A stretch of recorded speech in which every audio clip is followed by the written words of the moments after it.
Y le digo, tú vienes del Mossad, mis respetos, yo no tengo nada en contra de ustedes, al contrario. Pero tú aquí eres un turista, eso es lo que eres. Entonces yo creo que lo peor que le puede pasar a un escolta, a un policía, a un militar, a alguien que se dedica a la seguridad, es la rutina. Porque alguien me va a ver, corro el riesgo. Entonces, ¿tú cuál dirías que es como... Bueno, igual y son muchos puntos, pero ¿cuál dirías que es el principal problema? Entonces asegúrate de estar bien de tu cabeza, de estar bien de tu espíritu y asegúrate de estar bien en tu bolsillo para que el día que se presenten las oportunidades tengas lo necesario para tomarlas. Le preguntas hoy a las mujeres por qué García Harfuch, porque está bien guapo. No saben ni madre la señora de seguridad, pero está guapo. Construyó un héroe muy a la medida y lo supieron meter en el momento adecuado, en una ciudad gótica que estaba ardiendo en caos. Les vamos a dar su Batman.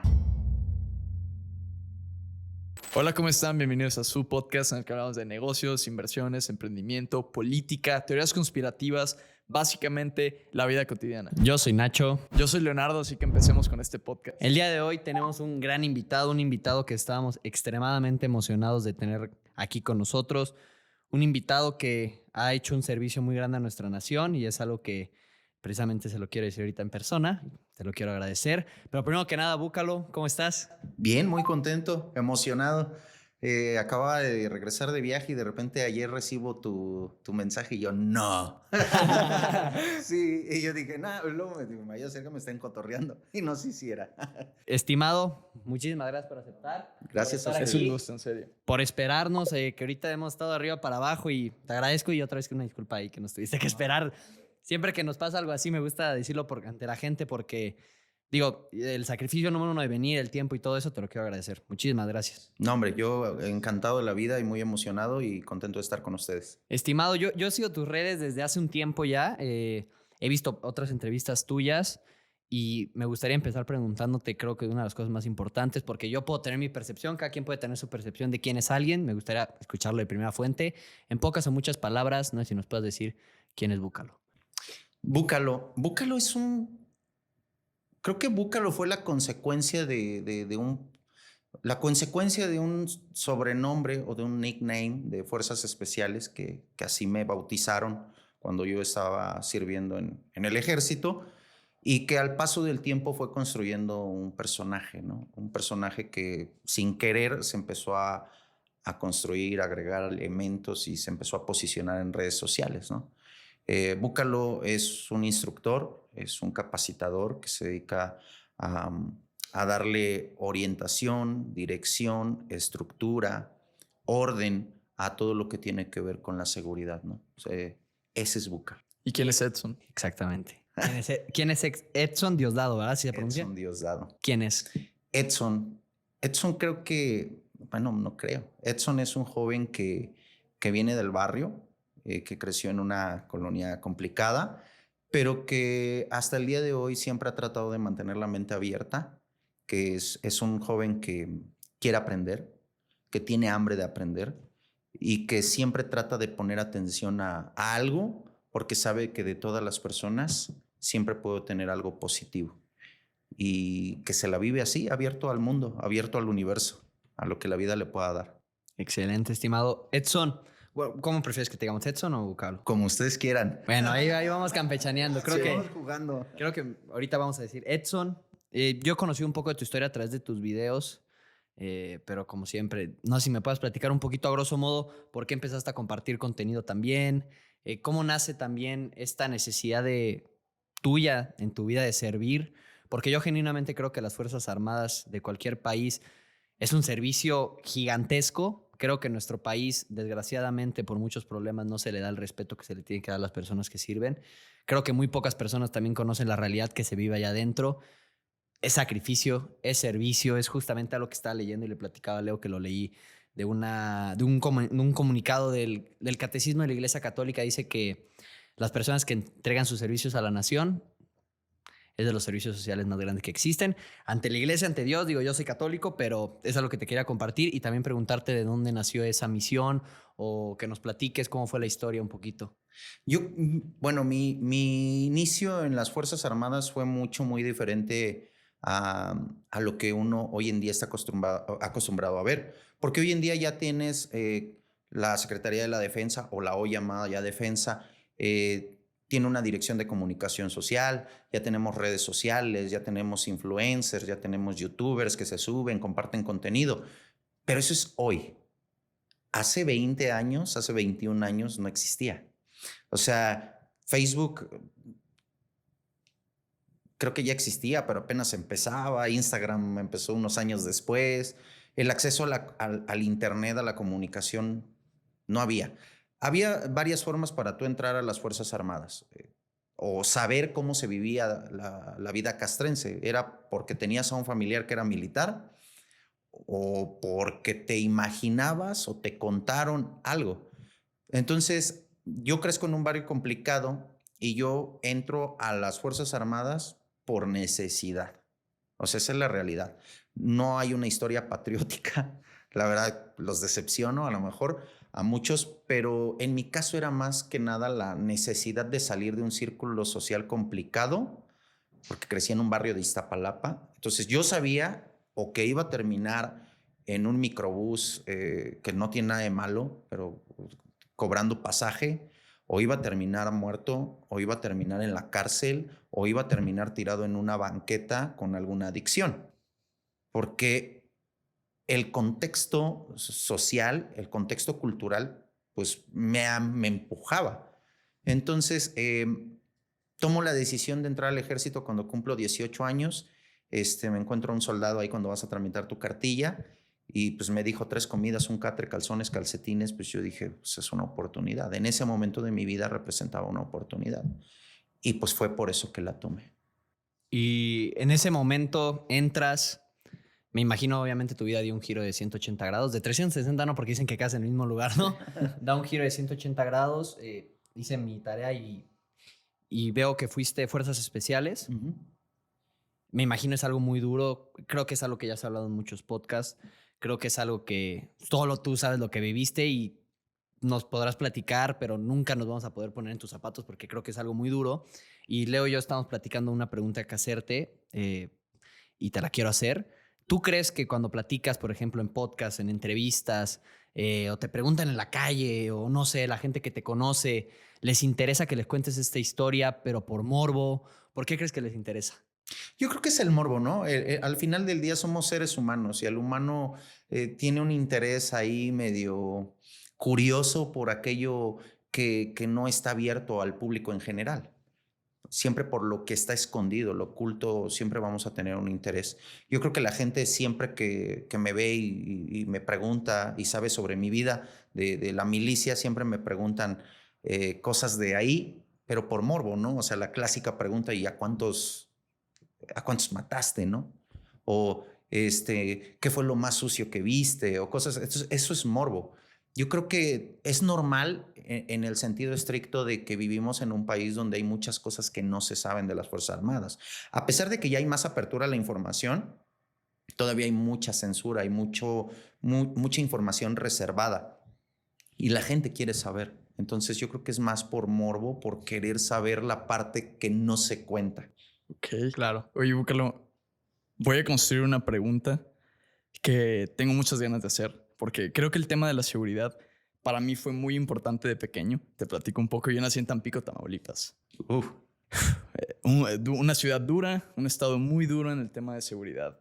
Y cuando yo era pequeño vivía entre balaceras en la primaria, simulacros de balaceras, niños secuestrados afuera de las escuelas.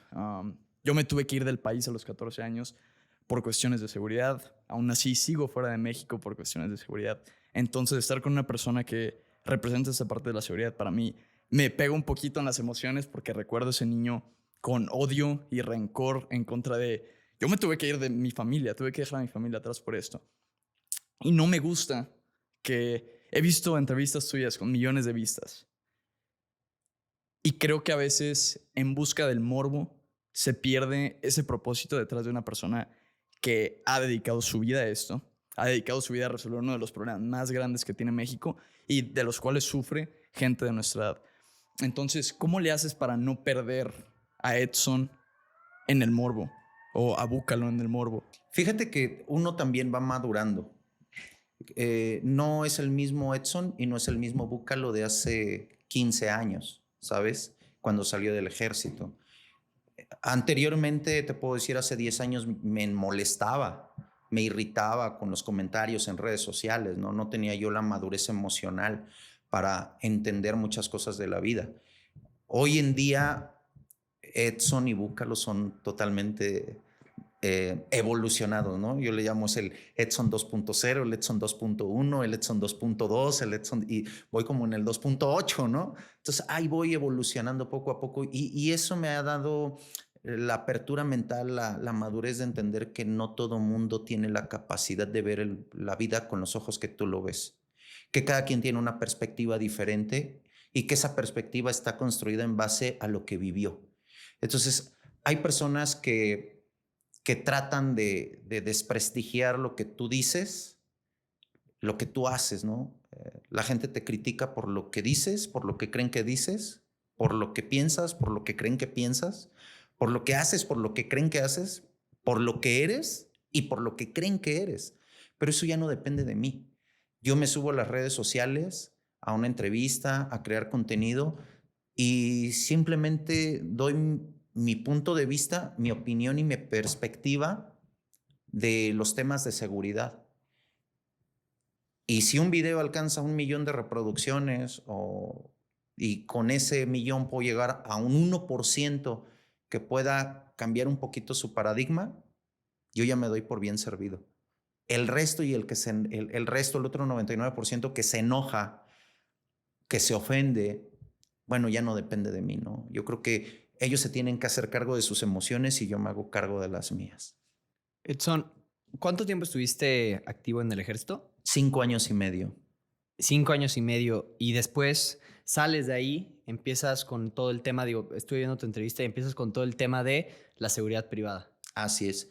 Sí, yo salgo del ejército, básicamente, ya lo he contado en otros lados, estaba muy asqueado de la corrupción, estaba muy asqueado de esas cosas raras que dices, ¿es raro? O sea, esto es raro, ¿no? Te das cuenta de que todo está amañado, te das cuenta de que la corrupción está en las grandes esferas del ejército, no en el soldadito.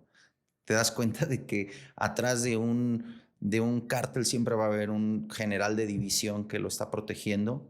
Dejo un poquito esto de lado. Yo tenía la intención de poner un negocio, ni siquiera quería dedicarme a la seguridad privada. Básicamente muchas cosas de mi vida sucedieron porque se dio la oportunidad y como te lo dije, como tengo mi mente abierta siempre a algo, trato de tomarlas y sacar lo mejor. Entonces yo me voy de baja, meto mi baja voluntaria, salgo por la puerta grande y pensando qué iba a hacer con los ahorros, porque pues, realmente no te dan mucho en el ejército, quería poner un negocio y me ofrecen trabajar como escolta para un empresario que se dedicaba en aquel entonces a la construcción. Acepto el trabajo porque yo lo vi como una oportunidad de capitalizar un poquito más de dinero para después iniciar algún negocio. Y pues bueno, él me dice, sabes que son 6 meses, no me interesa más. Dije, a mí tampoco me interesa dedicarme a esto, pero creo que ahí descubrí mi verdadera vocación. O sea, mi verdadera vocación las descubro trabajando como escolta. Y esos 6 meses se convirtieron en 4 años trabajando con él. Y después, pues bueno, ya me había empezado a especializar, ya había empezado a tomar cursos, protección a personas.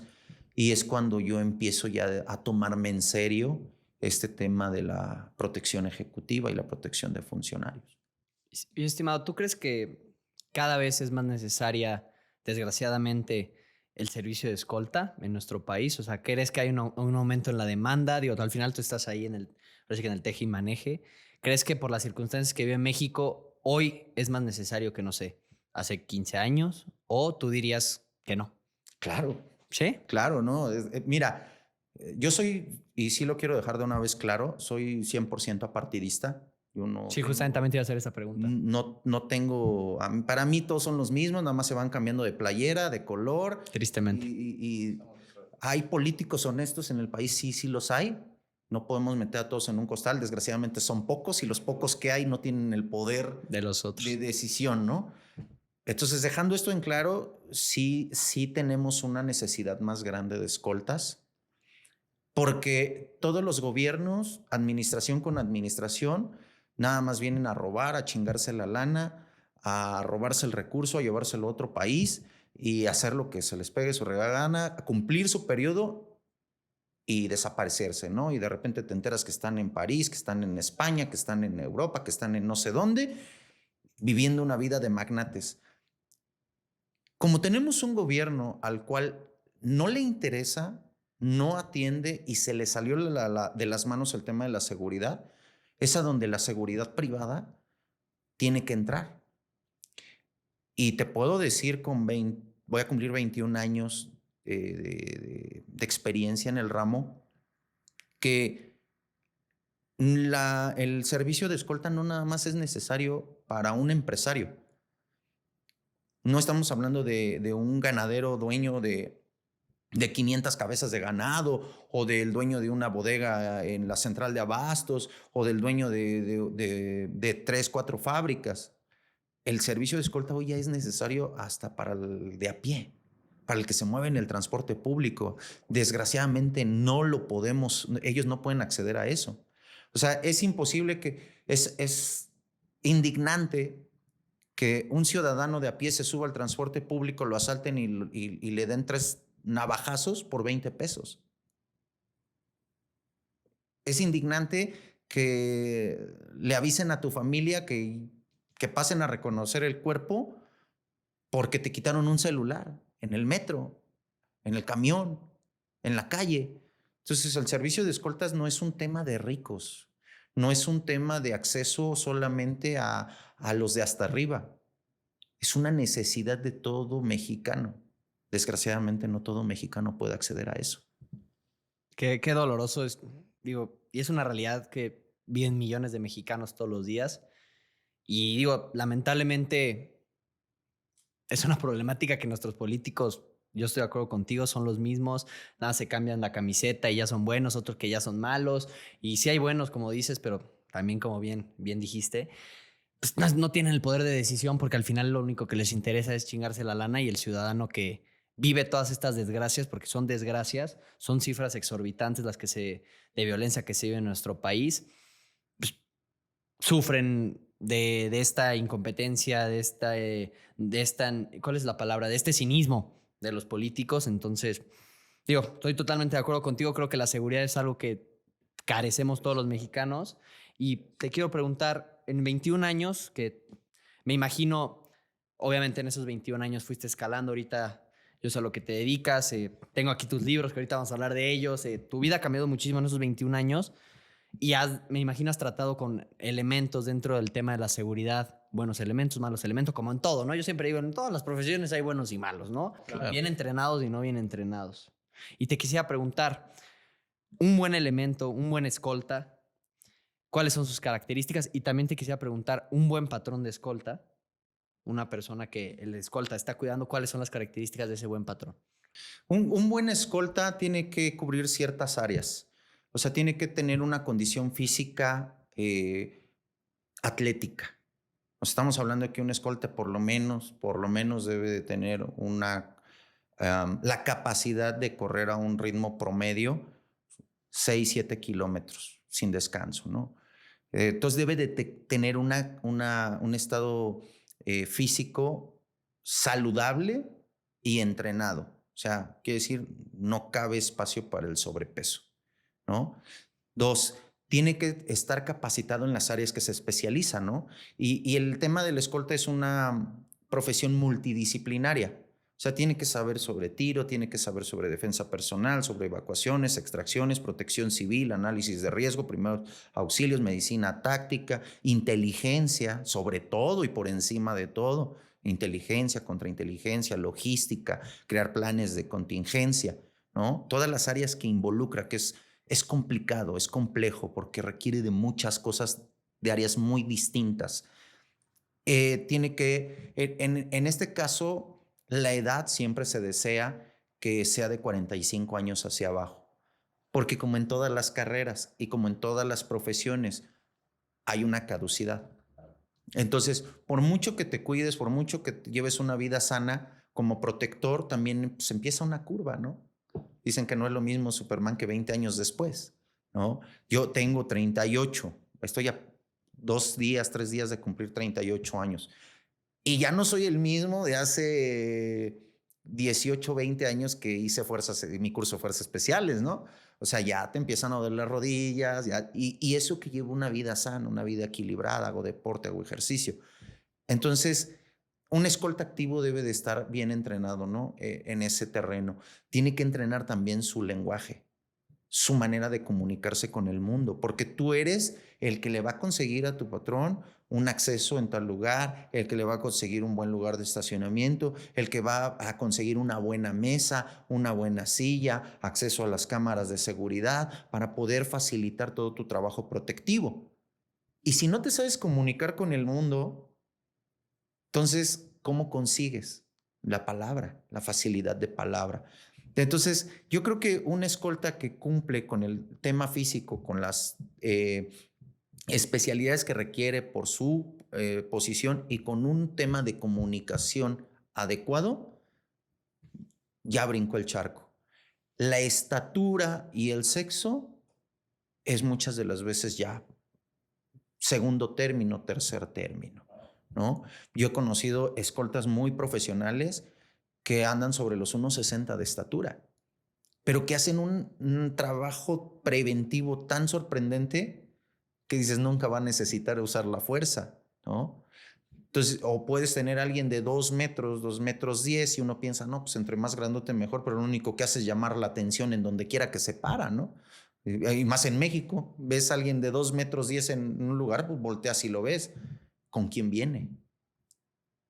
Entonces en automático se vuelve un foco rojo, ¿no? Es un reflector hacia su protegido. Entonces hay que saberlo equilibrar. Por eso digo, la estatura y el sexo a veces ya es segundo o tercer término. Sí es importante, pero se va adecuando al perfil. Y un buen patrón, un buen VIP, un buen empleador, pues también tiene que ser una persona que esté bien de sus facultades mentales, emocionales. Hay personas que tienen mucho poder, pero tienen cero educación. Hay personas que tienen mucho dinero, pero tienen cero inteligencia, ¿no? Inteligencia emocional. Bájate y pégale a aquel, aviéntale el carro a métete por el carril confinado, métete en sentido contrario, yo tengo que llegar a mi cita, ¿sabes? Patrones abusivos que no dejan descansar a la escolta, que lo traen más de 12 horas trabajando, que no les dan vacaciones, que fines de semana trabajas hasta 18, 20, 24 horas corridas y que te mandan a dormir 2, 3 horas y ya te quieren ahí de nuevo. Entonces, creo que un buen patrón es aquel que es humano, que entiende las necesidades humanas y que en lo laboral cumple con lo que le corresponde como patrón. Cúmplele con su sueldo, cúmplele con su descanso, cúmplele con sus prestaciones y cúmplele con un extra. ¿Qué puede ser un extra? Un vestuario adicional, un bono adicional por el trabajo que hace. Entonces, yo creo que en esta vida todos tenemos un precio, ¿no? Y no siempre tiene que ser económico. A veces el buen trato compra más lealtad que una moneda, ¿no? Entonces, y si tú eres empresario y tienes acceso a la seguridad, yo te invito a que te pongas a reflexionar cómo estoy tratando a mi escolta, porque él sabe dónde vives, sabe dónde estudian tus hijos, sabe cuántos hijos tienes, sabe cómo te llama tu esposa, sabe dónde viven tus papás, sabe dónde están tus oficinas, sabe dónde vas al cine, sabe dónde vas al teatro. ¿Cómo lo estás tratando? ¿Un escolta debe estar dispuesto a dar su vida por su patrón? Ahí yo creo que es un tema, fíjate que siempre ha existido esa pregunta. Yo creo que el escolta, porque hay un lema por ahí en el gremio que dicen, pues uno viene a dar la vida por el patrón. Yo creo que no. Yo creo que tú vienes, y yo al menos durante los años que trabajé como escolta y hoy como encargado o asesor de servicios de seguridad, yo le digo a los escoltas, tú levántate todos los días con la firme convicción de regresar a casa. Yo tengo que regresar a casa y voy a hacer todo lo que esté a mi alcance para regresar a casa. En el entendido que es un empleo que puede llegar a suceder, que puedas perder la vida, pero no me levanto con esa idea. Yo me levanto con la firme idea, convicción, propósito de regresar otra vez ese día a mi casa. No me levanto con la idea de voy a dar la vida por mi patrón, porque entonces voy a condicionar mi cerebro, mi actitud y mis acciones a buscar situaciones que me pongan en riesgo. Claro. Entonces, ¿cómo me estoy mentalizando? Que eso también es importante en la vida de un escolta. Hay que ya erradicar esa filosofía de balazos, de chingadazos, de pues a donde tope, ¿no? Como dicen por ahí, al topón. No, no, no. Mi trabajo es preventivo. Mi trabajo es de inteligencia, de evitar el conflicto. ¿Para qué? Para que mi VIP regrese a su casa, la esposa regrese a su casa, los hijos regresen a su casa y yo regrese a mi casa con mi familia. Edson, y en este trabajo preventivo, yo estoy seguro que es lo mejor, sin duda alguna, evitar los confrontamientos, pero creo que luego hay momentos, y digo, tú eres más conocedor en esto que yo, que no se puede evitar. Te quiero preguntar si en algunos de esos momentos que no se ha podido evitar, no sé si directamente tú o algún colaborador, bueno, directamente tú no, pero algún colaborador tuyo, alguna historia que hayas escuchado que el escolta desgraciadamente pierda la vida defendiendo y haciendo bien su trabajo. Como patrón, ¿qué es lo que tú crees que sea lo que le correspondería? Yo creo que si llegamos a una situación en la que por X o Y razón se dio la confrontación y el escolta perdió la vida en cumplimiento de su labor, lo correcto es, número uno, que el VIP corra con todos los gastos funerarios. Y número dos, creo que también es humano que el VIP asigne una pensión A la familia. coherente, eh, ¿cómo podríamos? Equilibrada para apoyar a la familia. Yo estoy de acuerdo con Eso yo creo, es que murió porque querían secuestrar a mi hijo y lo defendió. ¿Cuánto vale la vida de tu hijo? No se lo llevaron. ¿O cuánto vale la vida de tu esposa o tu propia vida como empresario, no? Entonces, yo creo que lo más sensato es cubrir con todos los gastos y llegar a un acuerdo con la familia del escolta y darles una pensión.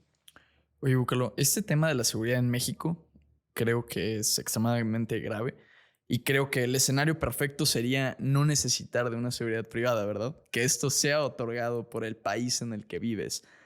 Desgraciadamente no lo es así y me encantaría escuchar de tu parte, ¿tú cuál crees que sea el principal problema con la seguridad en México? Porque hay muchos jóvenes, me incluyo a mí, que de pequeño decía, ¡ta madre! No puedo salir a la calle a caminar por 5 minutos porque corro el riesgo de que alguien me robe. No puedo salir igual y con mis papás, alguna gente que tenga empresarios, que sean sus papás sean empresarios muy famosos. No puedo ni siquiera salir a la calle a un restaurante con mi papá Claro. porque alguien me va a ver, corro el riesgo. Entonces, ¿tú cuál dirías que es como, bueno, igual y son muchos puntos, pero cuál dirías que es el principal problema? Yo creo que hay una raíz de todo y de ahí podemos sacar 100 tentáculos, ¿no? La cultura. Desgraciadamente estamos viviendo un país donde vivimos en un país y en un tiempo donde la cultura social está de la chingada. Escuchas una canción que dice con bazooka de nuca, con cuerno de chivo y bazooka en la nuca, volando cabezas al que se atraviesa, y escuchas a niños de 5, de 7 años cantándola. Eso es programación. Entonces, ¿qué le estás metiendo en la cabeza a esos niños? Estamos creciendo con narcoseries. Estamos creciendo, apenas vi una serie que se me hizo brutalmente buena, pero que me hizo reflexionar y en un punto me estaba yo riendo, se llama, sobre Pablo Escobar, se llama El Patrón del Mal. Sí, ya la vi. Y yo todavía no la acabo de ver, voy en el capítulo 60 y tantos, llevo como un año viéndola, ahí de a cachitos. Y llegó un momento que yo me puse a pensar y dije, ¿cómo? O sea, los que hicieron esta serie son unos genios. Yo que he trabajado en cine, son unos genios porque lograron que algo que es muy, muy, muy, muy, muy malo no parezca tan malo. O sea, lograron romantizarlo de una manera que hasta me estoy riendo. Y tengo la conciencia de que esto es malo y me río, pero yo me río y entiendo que es una serie, pero aquel que no tiene esa conciencia, a un niño de 8, de 10, de 12, de 15 años, lo inundas con ese contenido, es violencia. Estamos creciendo en un país donde la violencia está normalizada por cultura. Mexicanos agarrándose a chingadazos en la calle por un semáforo, que ya mataron a otro en una riña de que se le cerró el carro y sacó la pistola y lo mató. Entonces, yo creo que el problema raíz de la seguridad en México viene de la cultura. Y de ahí, en consecuencia, pues el gobierno le vale madre, ¿no? Le conviene que sea así. Claro, claro, le conviene. ¿Por qué? Porque pues yo quiero un país lleno de caos.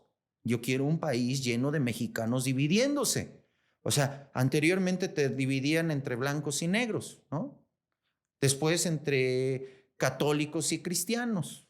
Y después católicos, judíos, cristianos, musulmanes y todo. Y ahora ya los vamos a dividir por sexo, ¿no? Estos son niños, estos son niñas, estos son niñas. Y ahora los vamos a dividir también por clases sociales. Y ahora los vamos a dividir también por quiénes son más machos y quiénes son más, ¿cómo les dicen? Los cristalitos. Entonces ya tenemos 800,000 divisiones. Y el gobierno dice, De aquí soy. de aquí soy. Y la seguridad, si se las doy, pues se van a empezar a unir. Si ellos llegan a vivir, el mexicano vive en un país donde no necesiten escoltas, entonces ya no van a necesitar de mí. Yo necesito gobierno, yo gobierno necesito que necesiten de mí. Entonces necesito caos. Necesito que el mundo arda, porque así los tengo dependientes. El estado parental. Y hay libros que nos cuentan infinidad de ejemplos similares, ¿no? Claro. Ahí está el libro de Momo, de Michael Ende, que hablaba de los hombres grises, ¿no? ¿Y quién eran los hombres grises? Era la televisión, era la policía, era el gobierno, y que te estaban dividiendo y te distraían y que no dejaban que te unieras y que un día ya te tenían todo atolondrado, ¿no? Ahí está George Orwell en 1984, La policía del pensamiento. El gran hermano. Hoy, ¿quién es la policía del pensamiento? Nosotros. Somos los primeros. Somos los primeros en juzgar. ¿Por qué piensas así? Claro. ¿Qué le pasó ahorita a Chicharito, no? Ota, pobre vato, por externar su opinión, ¿no? Si no acomoda tu opinión a mi manera, pues lo vamos a quemar. Salió la presidenta a hablar mal de Chicharito por externar su opinión. Pero meses antes salía a decir que el hombre debe de lavar los trastes. Entonces el mismo gobierno se encarga de crear ese caos y de quitar la seguridad para que dependan de mí. Que es algo que decía Fidel Castro, creo, en su libro, nos lo comentó un invitado, Jorge Neri, un saludo. Nos mencionaba que Fidel Castro en su libro mencionaba que para tener controlada la población tenías que mantenerla en estado de shock. Shock constante, shock constante. ¿Qué es el problema del estado de shock? Pues lo que te impresionó los 5 años pasados probablemente ya sí pasó y no te va a impresionar. Entonces cada vez necesitan irle subiendo 2 rayitas. O una rayita, irle subiendo, irle subiendo. Y ahorita ya tenemos una violencia en este país normalizada. Yo creo que existe una deshumanización de la juventud y de los mexicanos que nunca se había visto en la historia. O sea, no se puede normalizar que en 2024 en promedio fueron asesinadas 91 personas al día. Peores que muchas zonas de guerra. Ah, no, pero te vienen con la retórica, con el otro estábamos peor, ¿no? Claro. O el abrazo si no balazos. Abrazos y no balazos, ¿no? Entonces, es un tema, por eso te digo, es el tema cultural. Porque el gobierno promueve ese tipo de telenovelas, el gobierno promueve ese tipo de series, el gobierno promueve ese tipo de música. Ahorita ya están censurando los corridos. ¿Por qué? Porque en los corridos se cuenta también de todos los políticos corruptos. Ahí también se cuenta esa parte de la historia. No nada más están hablando del Chapo, no nada más están hablando del Mayo, también está hablando de tal general, también están hablando de tal diputado, también están hablando de ellos. Pero ahora viene el rap bélico, militar, que es la misma gata pero más revolcada, ¿no? O sea, con cuerno de chivo, bazooka en la nuca, volando cabezas al que se atraviesa, pasamos al y listos para el topón y somos militares y venimos a castigarlos y más violencia. Es exactamente lo mismo. Entonces, yo creo que el problema de la seguridad en México radica en la cultura. No tenemos una cultura adecuada. Y aquel que se atreve a señalar y decir, ¿por qué te peleas? ¿Por qué discutes, güey? Ve a terapia. Yo se lo digo a los militares en mi contenido, ve a terapia, güey. Tienes problemas psicológicos, tienes estrés postraumático. ¿Tú qué vas a saber? Y niñita, y infinidad de cosas que me dicen. Pero tengo razón, tú tienes un problema emocional y necesitas ir con el psicólogo o tal vez necesitas ir con el psiquiatra. Yo llevo llevo 15 años de terapia psicológica que no la dejo para ser un más o menos adulto funcional, ¿no? Porque no vuelves a ser el mismo después del ejército. Y ahora eso ya lo estás ya lo tienes en el YouTube, porque ahora ya tienes influencers de contenido militar promocionando y normalizando la violencia. Influencers que se suben a decir y así torturábamos a los mañosos y así hacemos. Güey, es lo mismo. Necesitamos cambiar esa mentalidad para llegar un día al grado en el que no necesitamos escoltas. Oye, Edson, ¿y tú que estuviste sirviendo en el ejército, que estuviste sirviendo como escolta, que ahora entrenas a las personas y tienes los elementos, ¿cómo te sientes, sobre todo en la parte del ejército, cómo te sientes tú que eras soldado militar de fuerzas especiales con la corrupción? ¿Cómo te sientes con la estrategia tal vez que digas abrazo y no balazos, estén mandando militares a morir?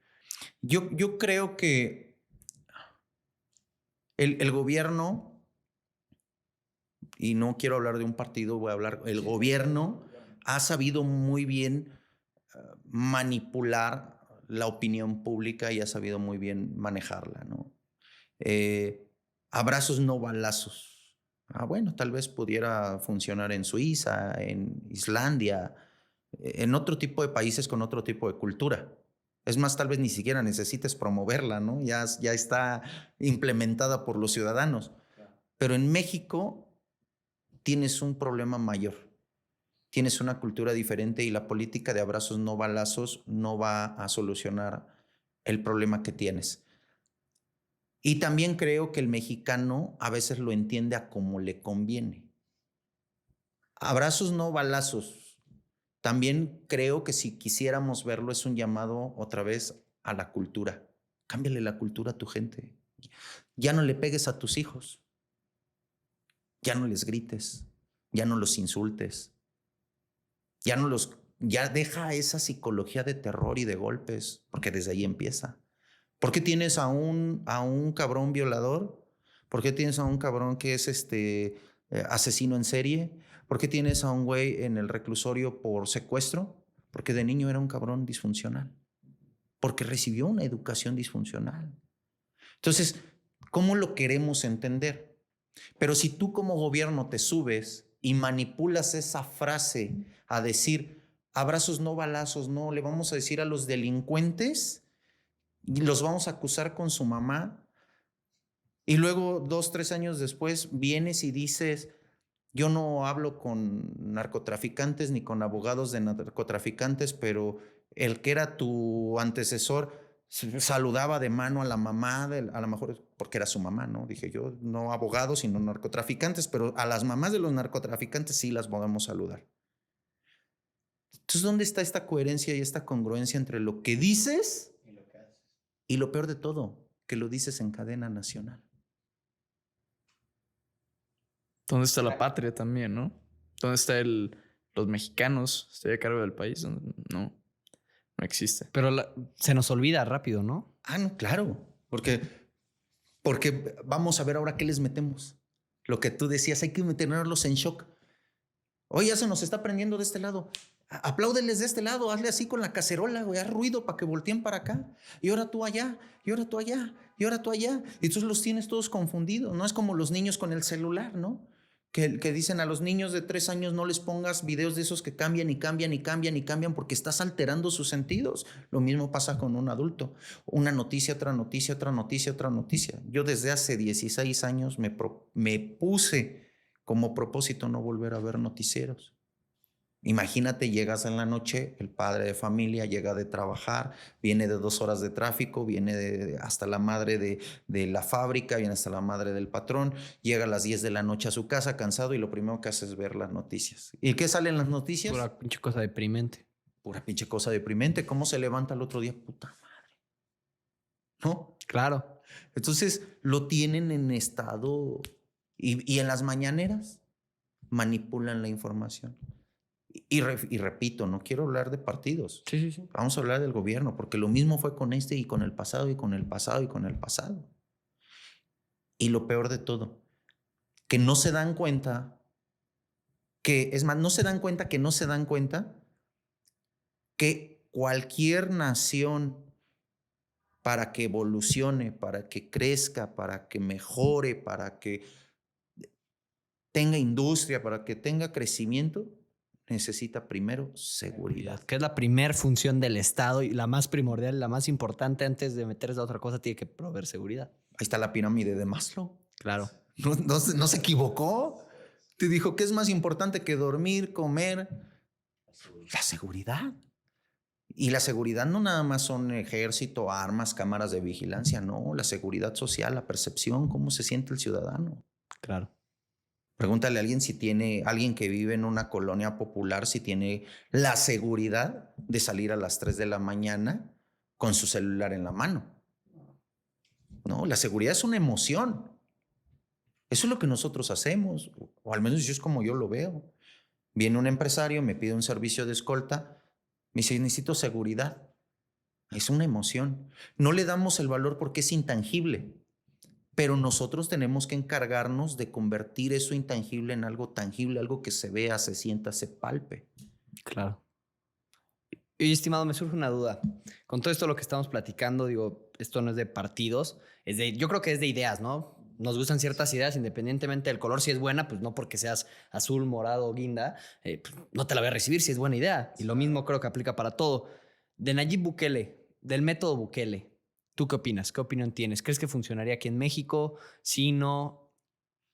Es que bueno, a Bukele le funcionó y lo funcionó rápido porque, pues, ¿cuántos tienen? ¿No? O sea, no es lo mismo meter al corral a 10 borreguitos que meter a 1 millón de borreguitos, ¿no? O sea, ¿cuál es la población de Bukele? 6 millones. ¿Y cuántos son delincuentes? No manches, 6 millones. O sea, imagínate, México, 130 y tantos 128, millones. 130 y tantos, algo por ahí estamos. Hasta el 2024, ¿no? Sí. Se pone 130 millones, ¿no? Si le fallamos, te apuesto que de enero para acá ya lo somos. Sí. O sea, 6 contra 130. Ahora, también tenemos otro tema. México se convirtió desde hace décadas en el puente. En el patio. Somos la aduana de Estados Unidos. Entonces, hay un dicho por ahí que dice, México pobre, pobre México, tan lejos de Dios y tan cerca de Estados Unidos. Está buena esa. O sea, pareciera que no, pero vamos a tener que lidiar con eso. Tenemos al mayor consumidor viviendo al lado. Y no pueden entrar por Canadá, porque está más cabrón. Entonces, ¿por dónde entramos? Pues por México. Entonces, tenemos que vivir con eso. Si nosotros quisiéramos aplicar la de Bukele, número 1, tendríamos que reformar y reestructurar todo el sistema judicial. Luego tendríamos que volver a reorganizar todos los penales, porque también los penales están llenos de corrupción. Sí, pues. ¿No? O sea, los vas a sacar de la calle para que ahora operen desde De adentro. adentro, como el caso, bueno, con muchos casos, ¿no? ¿No? Entonces, allá funciona, son poquitos, hay mayor control del sistema judicial, mayor control de los penales, mayor control, menos gente. Pero aquí estás al lado de Estados Unidos, tienes más de 130 millones de mexicanos, todos los penales están corrompidos hasta la médula, todos. Entonces, te vamos a sacar de la calle, pero te vamos a dar chance de que operes desde el penal. ¿De dónde vienen la mayoría de las extorsiones en México? De la cárcel. De los penales. Sí, sí. Entonces, yo creo que lo que hizo Bukele es muy bueno y le funcionó muy bien porque la estrategia estaba hecha a la medida El Salvador. para ese país. Tendríamos que, sí, reestructurar muchas ideas de esa misma estrategia, pero vamos a suponer, digo, reestructurando qué cosas, no lo sé, pero la idea de lo que representa, ¿tú crees que al menos balísticamente, o no sé cómo decir, el tema del ejército, ¿no? Con los elementos que hay, con las herramientas que cuenta el ejército mexicano, la marina, no sé, ¿serían capaces? Sí, el ejército, y eso sí hay que decirlo. El ejército, la marina, tiene la capacidad de fuego para acabar con el crimen organizado en un abrir y cerrar de ojos. Que le vuelvan a salir cabezas, eso es otra cosa. Pero él tiene la capacidad de acabar con eso de un solo tajo. Oye, Desde el entrenamiento de los mismos elementos, ¿no? Claro, estoy hablando en cuanto a armamento, estoy hablando en cuanto a entrenamiento, estoy hablando en cuanto a la cantidad de efectivos. Tenemos un ejército muy grande, pareciera que no, pero en cuanto a efectivos, tenemos un ejército muy grande. O sea, sí tenemos la capacidad. Lo que no tenemos es ni las ganas, ni la intención, ni la disposición a hacerlo. y se les cae el negocio. ¿Cuánto dinero entra a México? No, por ahí, muchísimo. O sea, eso son cantidades. Ahí está el ejemplo de este narcotraficante que ofreció pagar la deuda externa. ¿Cuánto dinero genera? Imagínate, una locura, ¿no? Hoy en día lo vemos. El narcotráfico en México ya utiliza drones. Ya están en otro nivel. Se están modernizando. Se están modernizando, ya entraron a la nueva guerra. Uno hablaba de la guerra de China, Ucrania, Rusia, que los drones. No, eso está sucediendo en México. Es lo que yo le digo a las personas, yo que me dedico también a capacitar a la policía, a gobiernos de estado. Le digo, nosotros nos resistimos a evolucionar. Le tenemos miedo a lo desconocido. No queremos utilizar la inteligencia artificial, no queremos utilizar los drones, no queremos utilizar todo esto, pero el narco ya lo está usando. Entonces, ¿qué va a pasar? Que te vas a seguir resistiendo y dentro de 10 años te vas a ver obligado, pero el otro ya te lleva 10 años de ventaja. ¿Qué decía Jim Rohn? Si usted lleva 5 años haciendo esto y no le da resultados, le aconsejo que cambie de estrategia. O tal vez necesita otros 5 años para darse cuenta que efectivamente la está regando. Entonces México está en ese punto. No quiere evolucionar, no le quiere meter, ¿no? El gobierno habla de inversión, no sabe ni qué chingados es inversión. Dicen, invertimos. No, güey, gastaste. No, tú no sabes lo que es inversión. Tú sabes lo que es gastar. Invertir cuando sea tu dinero. Pero no es tu dinero, es el dinero de los mexicanos. No quieres gastar en uniformes para la policía, no quieres gastar en armamento para la policía, no quieres gastar en armamento para los militares, no quieres gastar en tecnología, no quieres gastar en software, no quieres gastar en nada. ¿Y el narco qué dice? Échale, esta tecnología yo la compro y mandan a capacitar a su gente. Cuando tú des tu primer paso, el narco ya te lleva otra vez 10 años de ventaja. Porque esa es la realidad. Y es lo que no debemos de permitir. Exacto. Se me viene a la mente muchas figuras en México, pero hay una que me ha estado saliendo por todas partes y que se me hace algo interesante. Omar García Harfuch. ¿Cuál es tu opinión acerca de él? Fíjate que yo creo que yo no tengo nada en contra de él, pero yo creo que la política en México la supo aprovechar en el momento adecuado.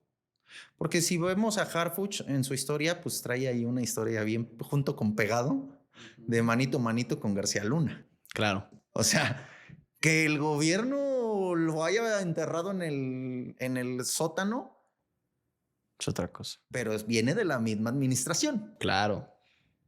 Y creo que al mexicano le gustan los héroes. Al mexicano le gustan los héroes. Nosotros somos así, Superman, Batman, el Chapulín Colorado. Culturalmente nos gustan los héroes. Y creo que el gobierno supo construir a un muy buen héroe y lo supo acomodar en el momento adecuado. Y en el lugar adecuado. Nos quejábamos de Peña Nieto, que decían cómo votaron por él las señoras, estaban los videos. ¿Por qué votó por el que está bien guapo? Le preguntas hoy a las mujeres por qué García Harfuch, porque está bien guapo. No saben ni madre la señora de seguridad, pero está guapo.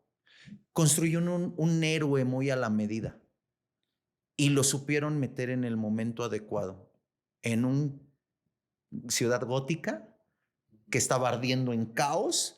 Les vamos a dar su Batman. Eso es lo que yo creo. Manipulación y más manipulación y pan y circo, ¿no? Como dicen. Desde tiempos inmemorables, ¿no? Claro, claro. Y estimado, una duda. Porque creo que mucha gente tenemos ciertos tabús acerca de las armas, sobre todo en México. Creo que es un tema que hay muy poca información y la gente genuinamente no sabe qué tan fácil es tener una pistola legal, qué consecuencias tiene si no tienes una pistola legal. Entonces me gustaría preguntarte, número uno, tu opinión acerca de si tú crees que en México sería conveniente una libre portación de armas o facilitar el proceso o conocer tu opinión acerca de ese tema. Ya la teníamos. En la década de los 70 existía la libre portación de armas de fuego. No la quitaron. Y después, para justificar que te la quitaron, nació la Ley Federal de Armas de Fuego y Explosivos. Entonces, era algo que el mexicano tenía derecho. Pregúntale a tus abuelos, a tu audiencia, pregúntenle a sus abuelos. Existía la libre portación. Que el gobierno te ha metido todo durante o los 80, los 90, los 2000, 2000 y lleva 50 años, medio siglo programándote de que las armas son malas, eso es otra historia. Eso ya es, ¿cómo se le llama? Programación neurolingüística, ¿no? Ya te programaron a que las armas son malas. De malas no tienen nada. Entonces, ahora, lo vemos hoy. Te voy a poner un ejemplo bien sencillo. No vamos a irnos a los extremos de la delincuencia organizada. Vas en la calle. ¿Cuántas veces has visto videos que se bronquearon, que se bajó el otro y agarró un cuchillo, que se agarraron a madrazos o que sacó uno una pistola y lo mató? Múltiples veces. Ahora, ¿qué pasaría si tú supieras y vivieras en una sociedad donde asumes que todo mundo puede traer un arma? Con más cuidado andarían todos. Solito te educas.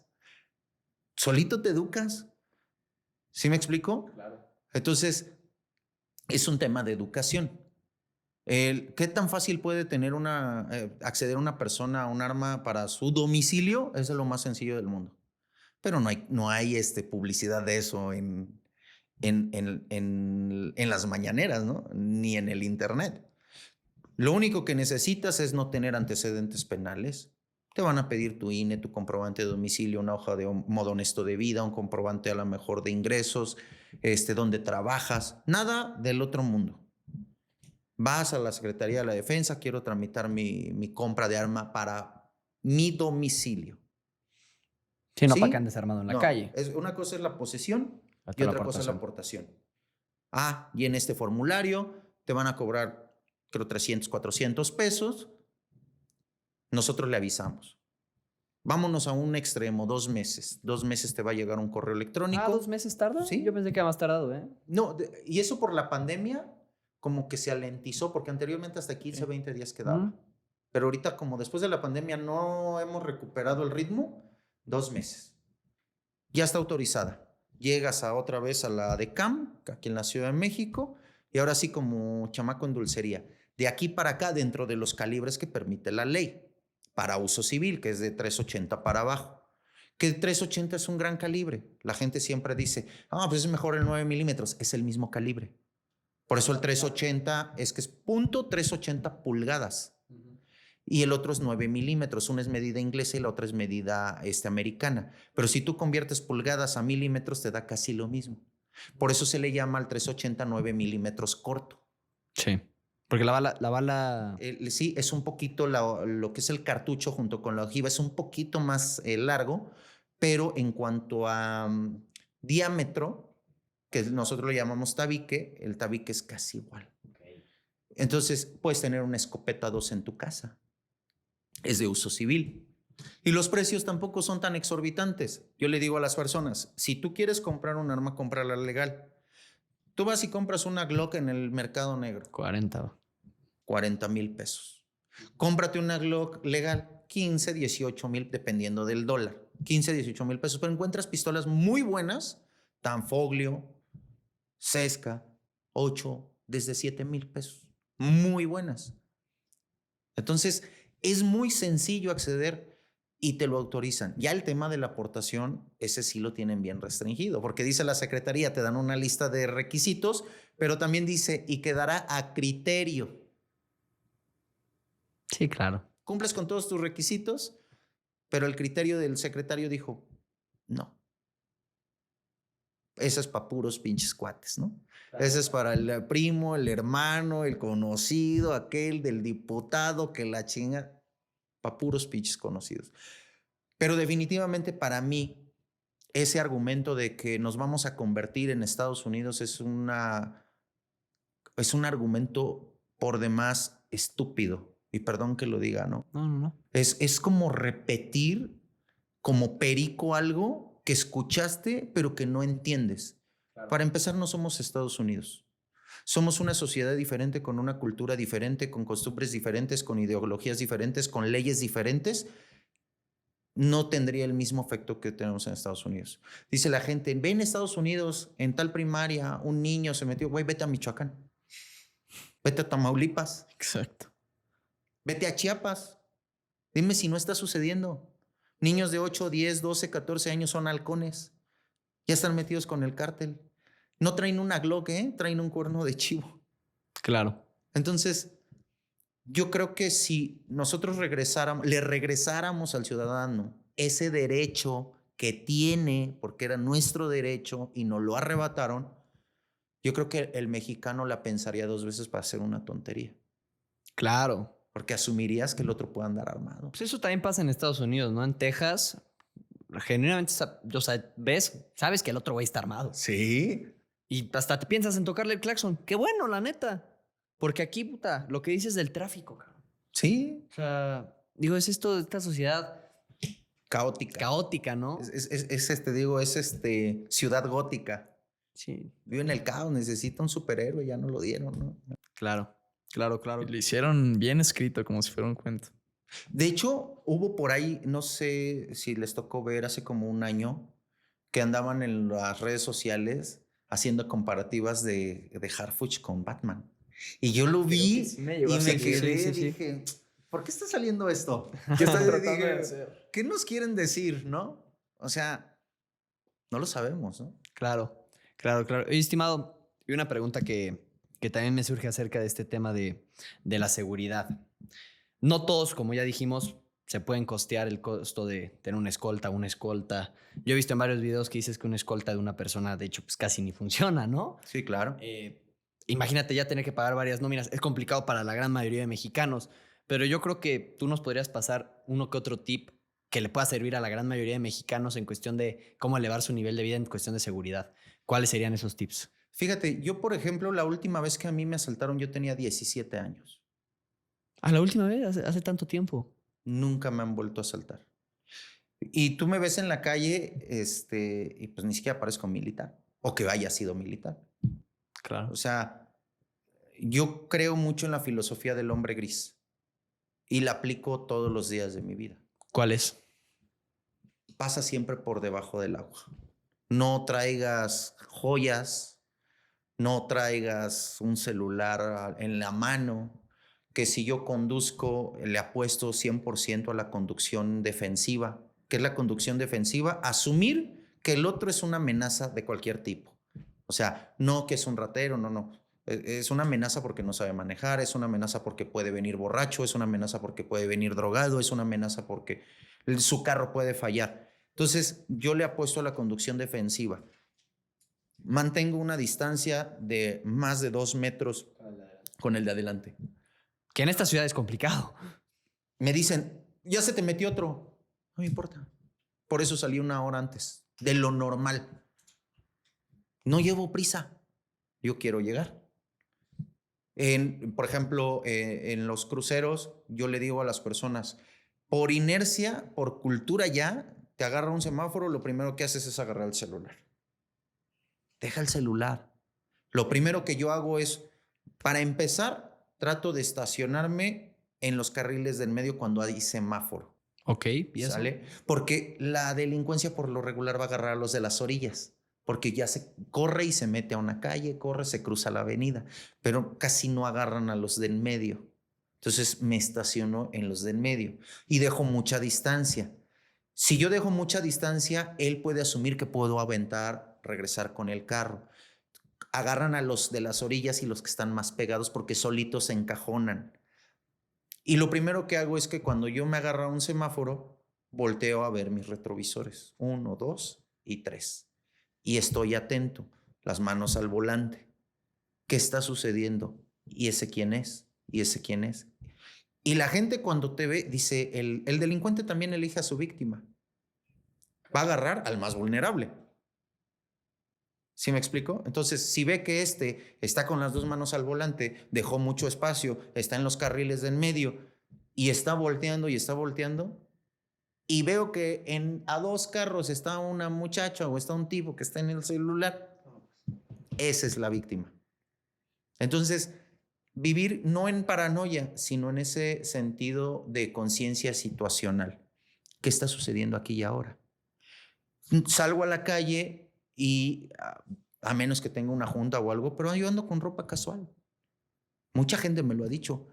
Ni parece que fuiste militar, ni parece que haces jiu-jitsu, ni parece que haces esto, te ves como común y corriente.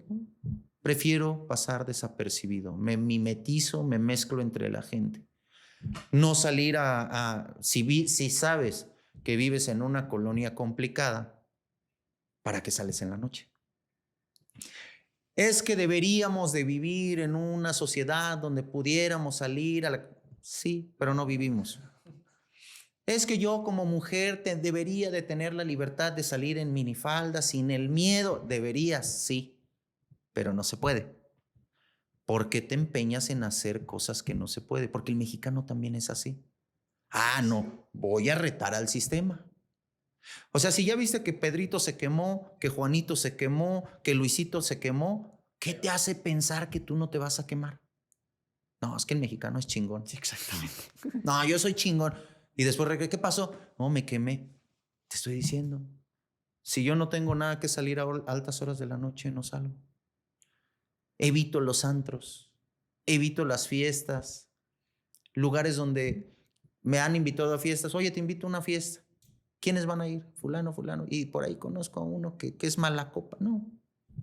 O voy un ratito y no, ya, comí, ya, ahí nos vemos porque fulanito es mala copa. Y yo sé que al rato se va a poner.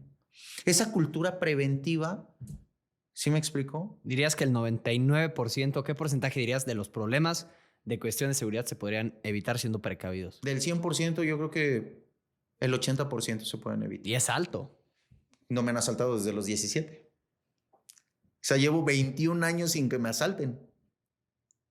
El hombre gris. El hombre gris.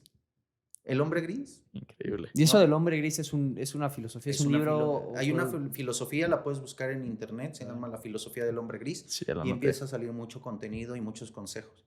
Y yo le he apostado a eso. Y oye, Edson, hay una, no sé cómo se le considere, pero me gustaría saber tu opinión acerca de ello. El Mossad Ajá, de Israel. de Israel. ¿Qué opinas de ellos? El Mossad, mira, yo creo que todos los ejércitos tienen su parte buena. Pero también creo que todos los ejércitos se capacitan para ciertos conflictos propios de su país. México el mexicano es malinchista. Todo lo que viene del extranjero, bienvenido sin cuestionarse. Pero todo lo que sale de su país, lo van a expulgar a detalle y le van a encontrar un pero. ¿Cómo somos, no? Sí. Sí, o sea, te lo digo porque yo he tenido la oportunidad de convivir y de entrenar con israelíes. He tenido la oportunidad de entrenar con colombianos, con americanos, con españoles, por la naturaleza de mi trabajo. Mis respetos para todos y cada uno de ellos. Tienen su propia escuela, tienen sus propias técnicas, pero como yo se los he dicho, pero esto es México. Y te voy a platicar una anécdota que me pasó ahí. Cuando estábamos grabando nosotros 000, esta serie con Estefano Soliman de Amazon, eh, Muy buena. muy buena serie. Es que, bueno, no es porque la haya hecho yo, pues sí. No, la verdad. Y el equipo de seguridad de los actores del proyecto estaba a cargo de israelitas. ¿Sale? Estábamos grabando en Monterrey y un día de repente yo estaba con el director Estefano Solima haciendo scouting en unas instalaciones donde podíamos grabar.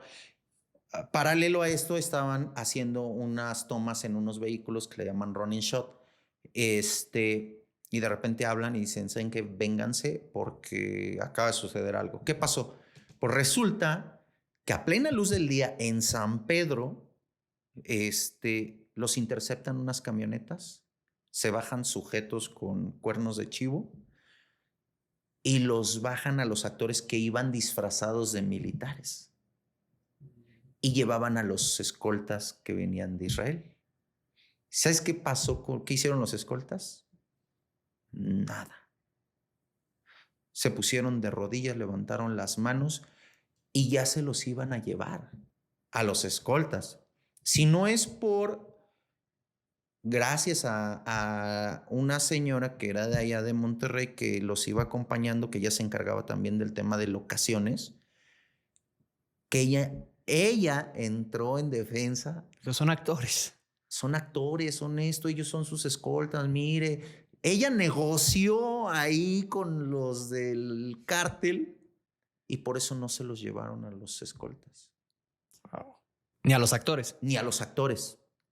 Llegamos nosotros al lugar donde estaba el base camp, en donde tenían el catering, y me acuerdo que se acercó Estefano, platicó conmigo porque yo varios años estuve viviendo en el norte cuando yo estaba en el ejército y antes, y me dicen, ¿qué opinas de esto? Y entonces yo lo primero que hice fue preguntarles, oiga, ¿cómo están los permisos de filmación? Porque se me hace raro. O sea, aquí tienen ustedes que saber algo, porque obviamente el director es italiano, entonces no conocían México, no sabían cómo funcionaba. Digo, ustedes tienen que saber algo. Si ustedes tienen un permiso de filmación de parte del gobierno, la maña ya sabe. O sea, porque aquí no hay nada que se le escape. Entonces, si hay algo, si a ustedes los levantaron o los pararon o les quisieron hacer, es porque hay algo ahí que no queda claro. Y cabrón, a ver, y empiezan a hablar con los de jurídico, a ver cómo iba ese tema. Y estaba este cuate, no voy a decir su nombre porque no tengo nada en contra de él, y se empieza a reír, este judío. No, pero que no sé qué. Le digo, no te rías. Le digo, no te rías, porque aquí no estás en Israel, ¿eh? Aquí estás en México. Allá tu problema son bombas. Aquí tu problema son 50 cabrones con cuerno de chivo que te van a dejar como coladera y va a amanecer tu cabeza en una hielera. Ese es tu problema. Se quedó. 3 horitos después, al otro día, me estaba tocando en la habitación del hotel donde nos estábamos hospedando. Él y su compañero de, ¿qué onda? Échanos la mano, ¿no? ¿Cómo le hacemos? ¿Qué nos recomiendas? ¿Qué esto? Le digo, ok, mira, el tema es así. Pues, Le digo, tú vienes, y uno de ellos venía del Mossad. Y le digo, tú vienes del Mossad, mis respetos, yo no tengo nada en contra de ustedes, al contrario. Yo aprendí mucho de empresarios judíos y estoy muy agradecido con la comunidad judía porque es una comunidad que tiene cosas muy buenas, ¿no? Le digo, pero tú aquí eres un turista. Eso es lo que eres.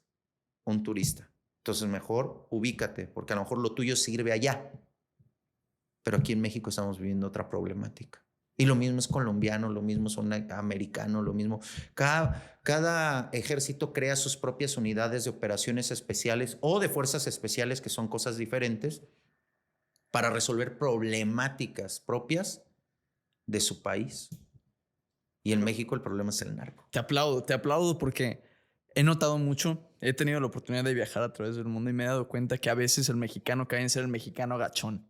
Sí. Que llega el extranjero, llega el judío, llega el colombiano y ponemos la cabeza abajo. Sí. Y aprendemos. Y eso que hiciste, creo que hacen falta más mexicanos que digan, oye, aquí sabemos cómo hacemos las cosas, las hacemos bien y pues pónganos atención. Sí, claro.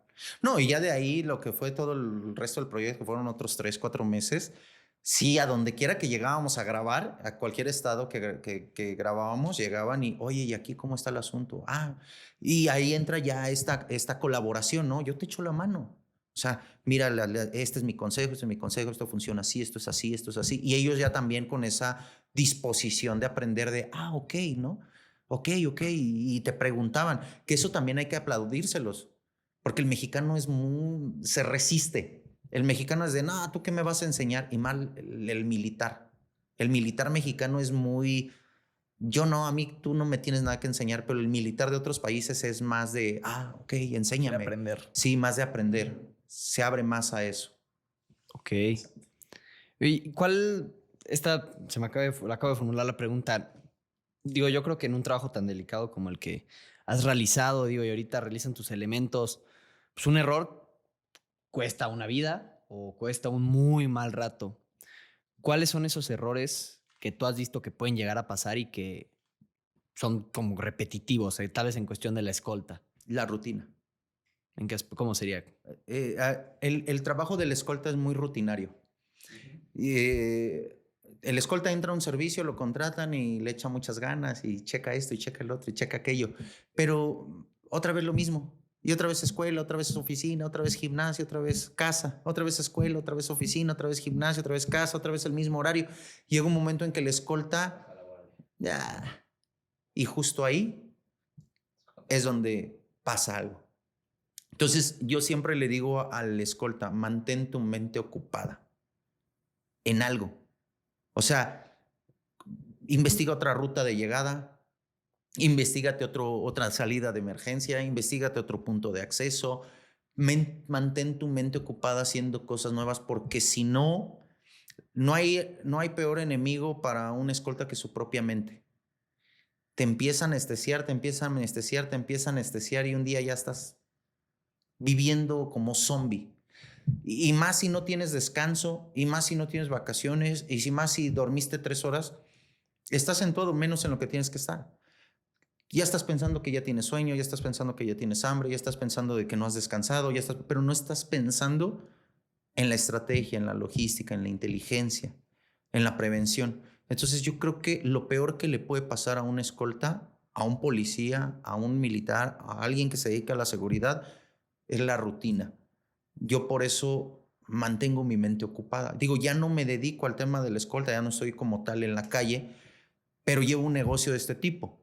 Entonces yo mantengo mi mente ocupada, siempre estoy leyendo un libro, yo me subo, te lo juro, te subes a mi vehículo, tengo una aplicación ahí que se la recomiendo, se llama Audible. Y de Amazon, claro. Para escuchar los libros. Buenísima. Excelente. Yo que me la vivo en el carro, o sea, yo soy mucho de los libros físicos. Tengo su casa llena de libros, como 800 libros ahí. Pero como me la vivo en el carro, yo me subo y ya está configurado que en automático, ¿no? Audiolibro. Entonces mantengo mi mente ocupada. Y si no, al gimnasio. Y si no, al jiu-jitsu. Y si no, al stand de tiro. Y si no, o sea, pero trato de mantener mi mente ocupada. Aparte que como hombres, esto es muy de hombres, porque curiosamente solamente le sucede al hombre. El hombre, biológicamente hablando, necesita mantenerse en un reto constante para poder evolucionar. O sea, es un tema de hombres. No quiere decir que la mujer no necesite retos. Y que no pueda retarse. Y que no pueda retarse, no. Simplemente quiere decir que el hombre, para que evolucione, para que madure, incluso para que genere testosterona, necesita vivir en reto constante. Claro. De lo que sea, reto físico, mental, emocional, financiero. Entonces yo le digo a mis escoltas, mantente en un reto todos los días, porque eso va a evitar que bajes la guardia. Pero si tú caes en la rutina es porque ya no hay un reto. Estás cómodo. Ya estás cómodo. Ya no hay nada que hacer, ya no hay nada que aprender. Y un día, ¿qué pasó? Hay un video de apenas de hace unos días a la escolta de una diputada en Morelia, Michoacán. Está el video, lo bajan de la camioneta afuera de la casa. 2 tipos llegan, lo bajan y él no supo hacer nada. Le quitaron la camioneta, se sube a la banqueta, le da la vuelta por atrás de un carro. Ya que la camioneta iba como a 20 metros, saca la pistola y les tira pero ni siquiera les tira a ellos. Yo con los nervios le tira y él le estaba dando al pavimento. Entonces, ¿por qué? Porque caíste en la rutina. Y lo ves al señor, bueno, el tipo, sobrepeso, se le nota. Le digo, sí, es un tipo que está abandonado, es un tipo que no hace ejercicio, es un tipo... Y es un trabajo, un empleo, una labor de donde si la riegas, te cuesta la vida. No es un pastel, ¿no? Y no digo que hacer pasteles no sea importante o no tenga su truco. Pero si tú haces mal un pastel, pues, güey, se te quema. Pues bueno, la basura, traes más harina, ¿no? Te va a costar un poco de dinero, tiempo, esfuerzo, sí. Pero aquí riégala y es una vida. No te puedes dar ese lujo. O al menos yo así he vivido con esta filosofía durante 21 años. No hay margen de error. ¿Pueden suceder? Sí. No estás exento, ¿no? Seguridad perfecta no existe. Pero sí puedo minimizar a lo más que se pueda el riesgo. Y ese es mi trabajo y en eso me especializo. Y estimado, ahorita mencionaste que haces jiu-jitsu y siempre hay un debate que yo veo muy común en redes sociales. Siempre nos peleamos Siempre en nos esto. peleamos. ¿Cuál es el arte marcial que más te sirve? No te quiero decir para la vida porque pues, suena como que a diario te vas a andar agarrando a chingadazos, pero que tú veas que en una situación de riesgo, en lo general, en promedio, más te podría servir. Fíjate que yo he practicado varios deportes. Practiqué desde los 18 años boxeo, luego me metí al MMA, practiqué Muay Thai. Los deportes de contacto a mí siempre me han gustado. Nunca los he llevado a lo profesional porque no tengo tiempo y porque pues no he tenido como esa intención.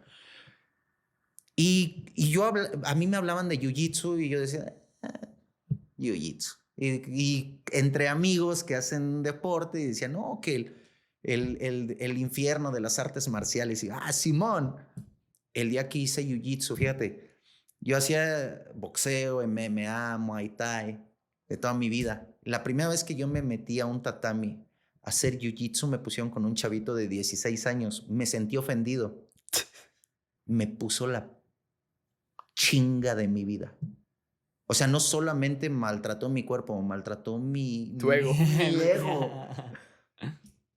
Y mi sensei dijo algo en una ocasión. Yo soy mucho de poner como atención a lo que dicen y lo puedo traer semanas, meses en la cabeza dándole vueltas. Y dijo, el 90% de las peleas terminan en el piso. Y si no sabes qué hacer en el piso, bye. Y yo me quedé, dije, me dedico a esto. O sea, me dedico a la seguridad. Sí, cierto, un conflicto callejero, 90% seguro que termine en el piso. ¿Y qué vas a hacer? Y me quedé con eso y regresé. Hoy en día, yo te puedo decir que me encanta el MMA, me encanta el Muay Thai, me encanta el boxeo, pero para mí Jiu-Jitsu es lo mejor de lo mejor, para mí. Porque no solamente te ayuda a resolver conflictos callejeros, es como ajedrez mental. Y el ajedrez humano. Es el ajedrez, te ayuda, te genera agilidad mental, te genera disciplina, resiliencia, como muchos otros deportes, sí, pero es como un ajedrez. O sea, yo lo comparo mucho con una partida de ajedrez, porque por dónde meto el brazo, dónde lo agarro, cómo lo volteo y ahora qué agarro. Y tranquilo. Y Estás tranquilo. pensando en qué movimiento hacer el siguiente. Yo sí le apuesto por el jiu-jitsu.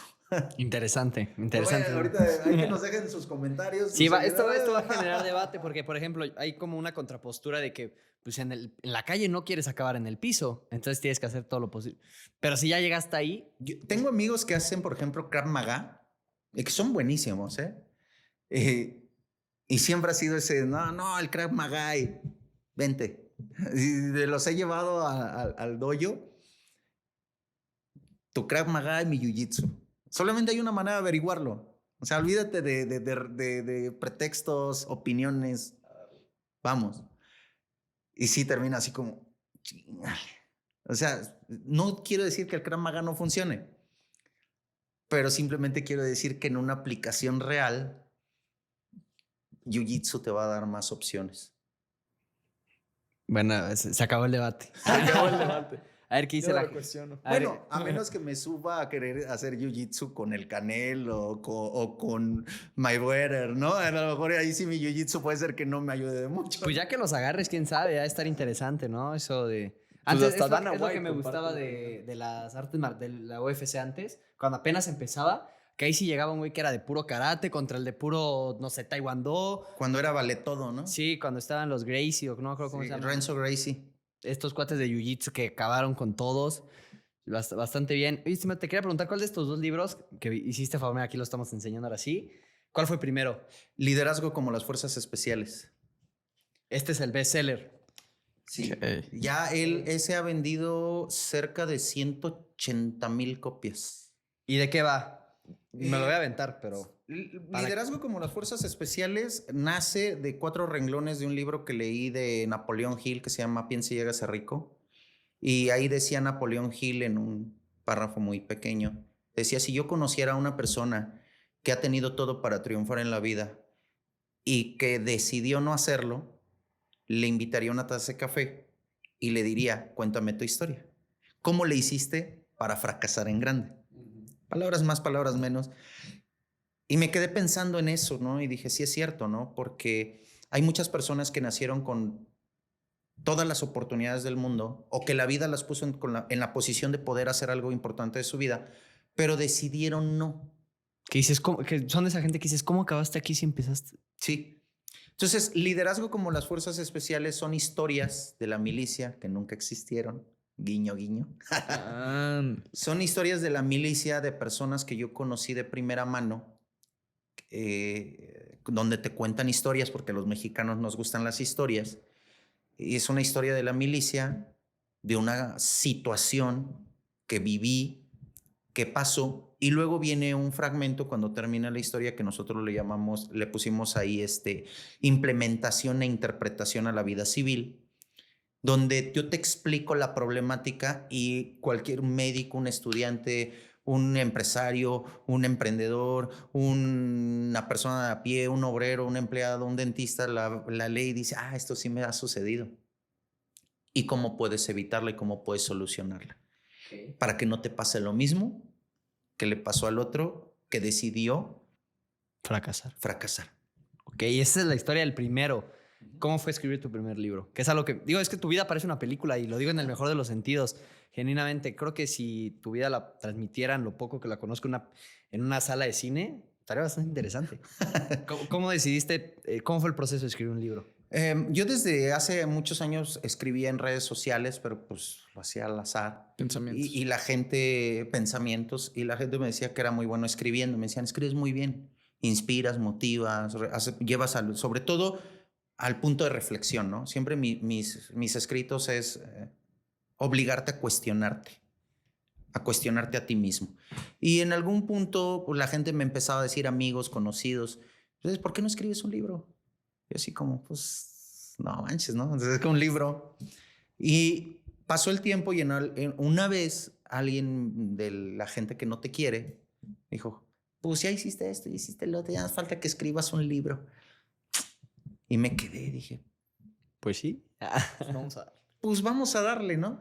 Entonces obviamente tuve que buscar asesoría porque pues no sabes cómo escribir un libro. Y pues en el camino me estafaron, me robaron un chingo de dinero, porque pues era algo nuevo y hubo ahí dos personas que me robaron dinero, asesorándome supuestamente. Y pues vas aprendiendo, ¿no? Porque de todo aprendes. Y poco a poco lo fui construyendo. Una persona que apareció ahí en ese momento que se llama Osvaldo Flores, que es el coautor del libro. Y él fue la persona que me ayudó mucho también. Y él me fue orientando y me fue diciendo, mira, es así, es así, es así. Y pues me aventé un año escribiendo el libro porque pues, como es algo nuevo, incluso hay veces que dices, no, güey, ya la fregada, ya, olvídate de eso. Y la idea original era mandar a imprimir 100 libros y venderlo ahí con mis alumnos y hasta ahí. Cuando lo termino, busco asesoría de ahora, pues cómo comercializo el libro. Que pues no es lo mismo vender un curso de tiro que vender ahora un libro. No, estás metiendo un mundo diferente. Y un amigo que es ahora mi cliente, más bien un cliente que ahora es mi amigo empresario, me recomienda con una persona que se dedica a posicionar libros. Lee la idea, lee el libro y me dice, de esto existe en Estados Unidos, pero en México no hay. Entonces tienes una joya. Mi consejo es, no se lo des a las librerías, no se lo des a Amazon, no se lo des a nadie. Te va a costar mucho más trabajo, pero hazlo directo. Ese es mi consejo. Y nos aferramos, ¿no? Tardamos otros 8 meses en que el libro empezara a despegar, pero una vez que despegó, pues esas 100 copias se convirtieron en 180,000 ejemplares aproximadamente. Felicidades, lo voy a leer, ¿eh? Gracias. Me llama muchísimo la atención, se ve que está bastante bueno. ¿Y en la historia del segundo? El segundo, los dos son básicamente lo mismo, son historias de personas que tuvieron todo. A mí ese fragmento de Napoleón Hill me marcó mucho, se nota, de personas que tuvieron todo, pero que al final decidieron no hacer nada. Entonces, estos libros tienen como finalidad que el que los lee se ponga a reflexionar qué carajos está haciendo de su vida. Porque las grandes diferencias o los grandes cambios están en las pequeñas cosas, en esas pequeñas cosas que repites todos los días y que definitivamente o te llevan a ser un ganador o te llevan a ser un perdedor. Pero no está en las decisiones importantes muchas de las veces, sino están en el día a día, en eso que haces de manera inconsciente, que no tanto que no te das cuenta, pero que van construyendo tu cultura y te dicen o ganas o pierdes, ¿no? Oye, Edson, ¿en qué momento forjaste esta manera de pensar? Porque me platicaste un poco un barrio problemático en Iztapalapa, entras al ejército mexicano porque no tenías tales otras opciones, pero ¿en qué momento empiezas a volverte un devorador de libros? ¿En qué momento te empiezas a aprender de filosofía? O sea, ¿en qué momento empiezas este proceso? ¿Cómo es la historia? Bueno, mi padre siempre me obligó como a leer, ¿no? A mí sí me obligaron a leer, me metieron la cultura de la lectura a golpes, ¿no? Te quiero leyendo, te quiero leyendo. Entonces de ahí ayudó mucho, son de esas cosas que sí le tengo que agradecer, siempre se lo voy a agradecer a mi padre. Luego, el tema de leer, llegas al ejército, violencia en el barrio, violencia en el ejército. Llega un punto de reflexión y luego la lectura, pues llega un punto de reflexión en que yo decía, pues realmente quiero esto para mi vida. Porque aquí en los libros me dicen que hay otras opciones, ¿no? Claro. Y como no tenías este referente como muchos otros que nacieron con esta opción de tengo un tío, tengo un primo que es emprendedor o que es empresario, un guía, un mentor, hay un libro ahí de Tony Robbins que se llama Poder sin Límites, que decía que si usted no tenía un mentor, eso lo leí hace 20 años, creo, 19 años ese libro, decía, si usted no tiene un mentor físico, vivo, un ser humano, busque un mentor en un libro. Y si usted le dedica, decía ahí en Poder Sin Límites, decía usted a partir de hoy le dedica 20 minutos al día durante los próximos 20 años de su vida a leer, posiblemente, no aseguro nada, porque el día de mañana usted pueda vivir de eso. Y se la compré, se la creí, ¿no? Se la creí totalmente. Y me llevó a leer y a leer y a leer y un libro y otro libro y metafísica, filosofía, Sun Tzu, Napoleón Hill, Michael Ende, Morris Schwartz y muchos otros, ¿no? Y cada uno me hacía, me despertaba, ¿no? Como que le daba una vuelta a la combinación de mi caja fuerte y le daba un clic de ahora veo hasta acá y ahora veo hasta acá y ahora veo hasta acá. Es adictivo. Es adictivo, porque aparte, en aquel entonces, pues yo veía, ¿no? No, y qué tal país, y lo veías en libros y es así. Yo decía, yo algún día quiero conocerlo, ¿no? Algún día quiero viajar, algún día quiero tener, algún día quiero esto. Pero cuando dio de plano, sí, tronó el cascarón, fue cuando yo dejo el ejército y entro a trabajar como escolta. Porque ahí yo ya veía cómo vivían los ricos. Ahí sí yo ya veía las mansiones, veía los autos de lujo, veía los hoteles de lujo, veía las tiendas de lujo y era un mundo distinto, ¿no? Y en algún momento tuve patrones que siempre se los voy a agradecer y les escribo de vez en cuando y les sigo dando las gracias, que se tomaron 2, 3 minutos para darme un consejo. Y qué vieron en mí, no lo sé, no eran ni mis amigos ni nada, ¿no? Pero a lo mejor en la camioneta, en lo que yo les iba manejando, me decían, estudia, pon tu empresa. Tuve un empresario con el que trabajé, que él fue el que me dio la idea de poner mi empresa. Pon tu empresa. ¿Y cómo le hago? No, hazle así, y así, y así, y así puedes empezar. Ok. Y pues órale, ¿no?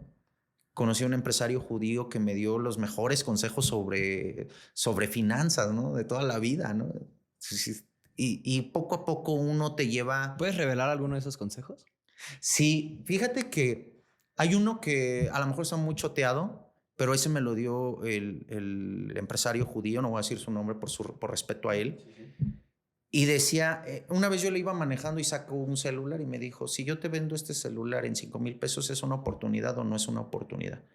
No, pues sí es una oportunidad. ¿Por qué? ¿Por qué, chamaco? Porque pues el celular cuesta como 15. No seas tonto, no es por eso. Bueno, por los contactos que... No, no seas tonto, no es por eso. No, pues entonces, ¿por qué? ¿No? Me dijo, el celular es una oportunidad por todo lo que puede representar, no solamente por una cosa. Entonces tú tienes que aprender a ver el contexto completo de las cosas. Y si no tienes la capacidad de ver el contexto completo de las oportunidades, oblígate a verlo. Ok. No le entendí mucho en ese momento, ¿no? Pero dije, bueno, ok, no voy a decir nada, voy a decir que soy bien tonto, ¿no? ¿Cuándo deja de ser una oportunidad? No, pues no sé. Me dice, cuando no tienes para agarrarla. Las oportunidades, me dijo chamaco, están por todo el mundo. Y todos los días pasan. Son para todos, pero no son para todos. Para que las oportunidades sean para ti, asegúrate de tener lo necesario y lo necesario. Porque puedes tener la economía. Te presentaron una oportunidad de negocio de 100,000 pesos. Tengo 100,000 pesos. Pero si no tienes la inteligencia, se te van a hacer agua. Claro. Tengo la inteligencia, tengo la economía y tengo los 100,000 pesos. Sí, pero si no tienes las emociones, el corazón y el espíritu en su lugar, te va a volver loco. El poder adquisitivo que puedas alcanzar te va a llevar a tu perdición y vas a volver a lo mismo. Entonces asegúrate de estar bien de tu cabeza, te aseguras de estar bien de tu espíritu y asegúrate de estar bien en tu bolsillo para que el día que se presenten las oportunidades tengas lo necesario para tomarlas. Entonces me decía, educa tu mente, educa tu espíritu y educa tu cartera. Al día de hoy lo sigo haciendo. El día de hoy me llega dinero, una parte lo invierto en otros negocios, otra parte la ahorro, otra parte la meto a propiedad, Bitcoin. Bien. Bitcoin. Y sobre todo, aprender a vivir con esa filosofía, ¿no? De más tiene el que menos necesita. O sea, yo hoy en día puedo llevar una vida donde me gasto tal vez una cuarta parte de lo que genero al mes. Con eso vivo y aprendo a ser feliz con eso. Entonces, y es algo que ese empresario, las 2, 3 veces que se detuvo a hablar conmigo, me lo recordaba. Asegúrate de estar bien aquí. Porque puedes tener la inteligencia, los contactos, el dinero, y te presentan y las cachas, pero cuando tengas poder, te vas a volver loco, porque no estás bien aquí. Y es uno de los consejos más sabios que me han dado. Y vino de un judío. Entonces no tengo nada en contra de los judíos. Bien. Voy a anotar ese consejo también. Buen consejo. Sí. Muy buen consejo. Recordando un poquito Think and Grow Rich, que es Piensa y Crece Rico en español. De Napoleon Hill. Yo también lo leí hace 4 años. Y recuerdo que hay una escena en el libro en la cual él dice que, o pone un ejemplo, en la cual él soñaba con personas que le daban consejos. Creo que se imaginaba a Abraham Lincoln, o sea, se imaginaba a Carnegie, creo, alrededor de su mesa y les pedía consejos. ¿Tú tienes algunas figuras históricas de libros, familiares, los cuales has tomado consejos para construirte como hombre? Puede ser Sun Tzu, puede ser... Sí, yo todo lo que yo leo y que aquello que tiene un gran impacto lo anoto. Tengo libretas llenas de de apuntes importantes, ¿no? Y la gente me dice, ¿por qué lo anotas todo? Porque no soy tan inteligente, se me olvidan las cosas. Hay gente que yo digo, qué inteligente es, ¿cómo se acuerda de eso? Yo lo tengo que anotar, ¿no? Entonces son envidiables, Sí. ¿no? Te diré, luego uno se acuerda mal de las cosas. Entonces, cuando son temas profesionales, netamente de profesionales, busco a alguno de ellos, ¿no? O sea, busco a Tony Robbins, o busco a Michael Ende, o busco a Jim Rohn, o busco... Pero cuando son temas espirituales, hay un libro también de Napoleón Hill, que no sé si ya lo leíste, se llama La ciencia del éxito. Dicen que es muy bueno, dicen que es mejor que el otro, es ¿no? una No lo he leído. brutalidad, es una brutalidad. Y dice él que el hombre debe de tener 3 muros.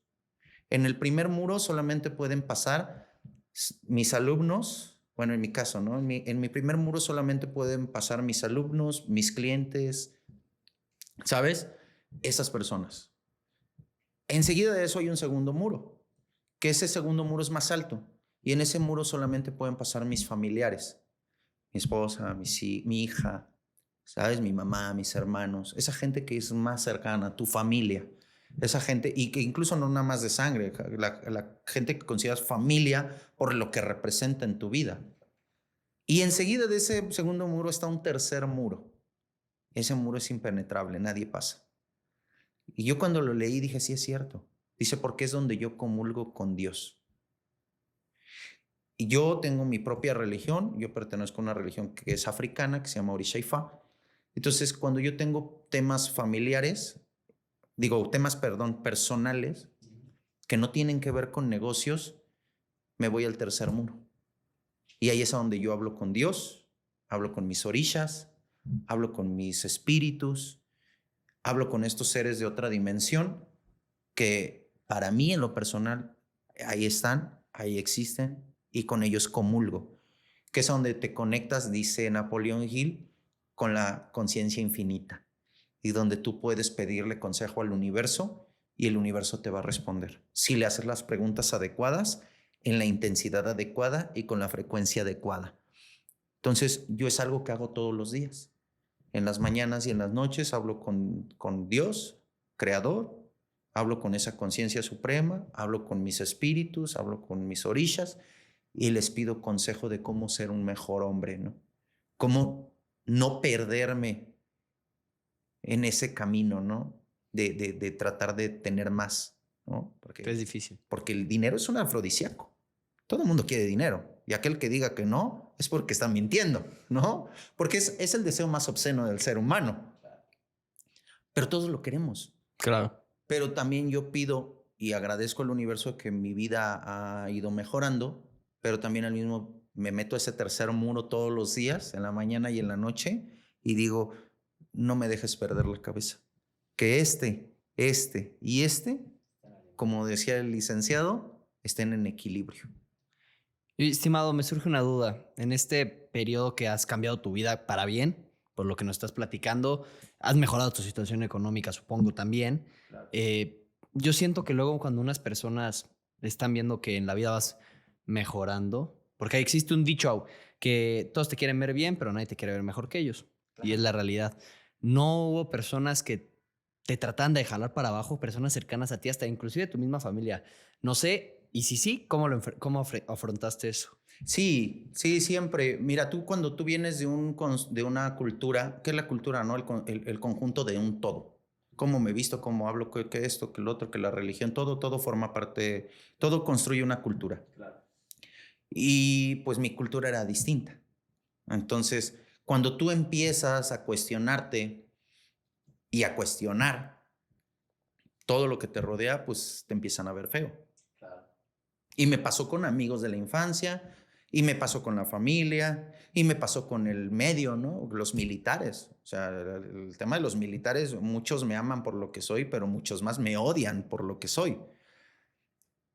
Entonces, ahí es a donde entra, desde mi opinión, el temple, ¿no? El temple del ser humano. Y me encanta la definición de temple de la Real Academia de la Lengua Española, ¿no? Porque dice que es la valentía serena con la que el hombre le entra a la adversidad, se agarra a chingadazos con la adversidad, a veces gana, a veces pierde, pero de todas aprende. Entonces, creo que ahí el temple fue el que me hizo decir qué quiero. O sea, ¿por qué ya no sales a cotorrear con nosotros? ¿Por qué ya no vas a tomar con nosotros? ¿Por qué ya no vas a las fiestas? Es que tú ya cambiaste. Porque también el mexicano tiene esa ideología de que siempre tenemos que ser el mismo. Hasta el último de nuestros días, ¿no? Es que ya no eres el mismo. Pues qué bueno. Vine a este mundo a evolucionar, a ser diferente. A mejorar cada día, ¿no? Y tal vez dentro de 5 años nos volvemos a ver en otro de sus podcasts y ya venga yo con otro sistema ideológico, ¿no? Revolucionado. Que no está mal, que es el chiste de la vida. Claro. Entonces, cuando al principio es difícil, al principio es duro porque pues tu misma familia te empieza, y pues son los primeros, ¿no? Porque son con los que más convives. Y ahora resulta que ya trae sus ideas de que la mente y el universo, ¿no? O que ya trae sus ideas de que las energías, o que ya no quiere ir a las fiestas y que ya no quiere tomar. Pues deberían de sentirse agradecidos, ¿no? De que ya no toma, ya no soy un riesgo para la sociedad, ¿no? Y te agüitas. Y los amigos de repente ya son menos, y menos, y menos, ¿no? Yo siempre he dicho, la gente incluso un día dudas hasta de ti mismo. De tanto que la gente duda, llegas y dices, ¿y si la estoy regando de verdad? ¿Y si sí estoy equivocado? Pero cuando te aferras, cuando eres resiliente, un día te das cuenta que empieza a llegar otro tipo de personas. Justamente no me acuerdo quién escuché que dijo que hay un periodo en la vida de cada hombre que está cambiando en la que pierde a sus amigos o a las personas que lo rodeaban y siente que, puta, está luchando sin regresar porque se siente solo, no siente que nadie lo entiende porque hay a fuerzas un lapso de tiempo en el que Tiene los 2 pies en el aire. exacto, se tardan en llegar esas nuevas personas que van a comulgar bastante bien con tu nuevo ser y con la manera de pensar y te van a sumar. Pero justamente ahorita me lo teletransportaste a ese momento porque él dice, es durísimo y creo que cualquier hombre que trate de cambiar su vida experimenta ese momento, ¿no? Ese Claro, momento de te soledad. sientes solo. Hubo momentos en que yo no tenía amigos. La familia te da la espalda, ¿no? Tu pareja, tu novia, tu esposa, tu esposo, lo que tengas, te da la espalda. Y es que ya no quieres ir con la familia y ya no quieres hacer esto. Pero es que mira, y aquí dice, y no, estás loco. Tiene los 2 pies en el piso, ¿no? Pero ahí es donde dice Napoleón Hill en La ciencia del éxito, acostúmbrese a dar la milla extra. La milla extra porque va a pasar tal vez 1 año, 2 años, 10 años o 20 años antes de que usted reciba el premio. Pero no por eso usted debe de dejar de dar la milla extra. Entonces, yo creo que yo sí tuve muy buenos mentores en los libros porque ahí en esos momentos de soledad, de duda, de incertidumbre, cuando no había nadie, ahí me refugiaba y ahí decía, no, aquí está, no se puede equivocar, ¿no? Y daba la milla extra y daba la milla extra y un día de repente ya aparecía otro. ¿Qué onda? ¿Tú también estás loco? No, sí, yo también estoy loco. Ah, pues ya somos 2 locos, ¿no? Y ya empezó a llegar otro tipo de personas y empiezas a conocer otro tipo de mentalidades y empiezas a conocer otro tipo de vida. Yo estoy agradecido con Dios, con el universo, de estar aquí con ustedes. Gracias. Es otro tipo de personas, ¿no? Ya no es ya no es el güey de la colonia que vente, vamos a echarnos una caguama, ¿no? Claro. Entonces ya estás hablando y conociendo otro tipo de gente, pero es la consecuencia de la resiliencia, del temple y de dar la milla extra, ¿no? Claro. Estimado, una pregunta que le hacemos a todos los invitados y me interesa muchísimo hacértela a ti. ¿Quién es la persona más increíble que has conocido en tu vida? Uy, no, pues es que imagínate, ¿no? O sea, podría hacerte una lista interminable. Yo creo que todas las personas tienen algo que darte. Y uno que hayas dicho, una persona que hayas dicho, no tienes alguien que diga la más increíble que conoció. Puede ser en el aspecto que tú quieras. Es que hay 2 que se me vienen, una que ya no está viva, que la conocí en un libro, el mejor libro que he leído en toda mi vida. ¿Podemos saber cuál es? Sí, se llama Martes con mi viejo profesor, de Mitch Albom. He leído más de 250 libros y por mucho sí te puedo decir que no hay uno que le llegue a ese libro. ¿Sí? Sí. Es la historia real de un maestro de filosofía en Europa que cuenta cómo fue sus últimos meses de vida después de que le detectan una enfermedad terminal. Y cómo uno de sus alumnos de la facultad de hace muchos años documenta todo este proceso. El alumno es el que escribe el libro. Y cómo le transforma la vida, porque le dice, te voy a dar la última asignatura de tu vida. Se va a llamar la asignatura de la vida. Y todos los martes vas a venir por tu clase. Entonces narra cosas de la vida, filosofía de vida, y al mismo tiempo va integrando cómo se fue deteriorando por la enfermedad.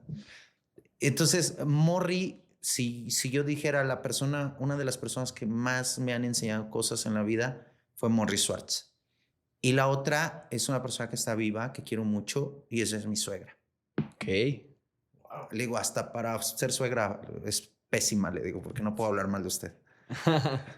Es una persona de la cual yo admiro porque trae una manera de vivir la vida tan única.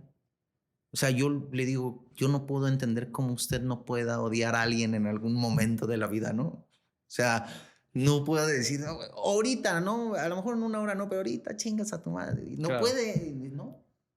Wow. Y ella es la que siempre me dice, más tiene el que menos necesita.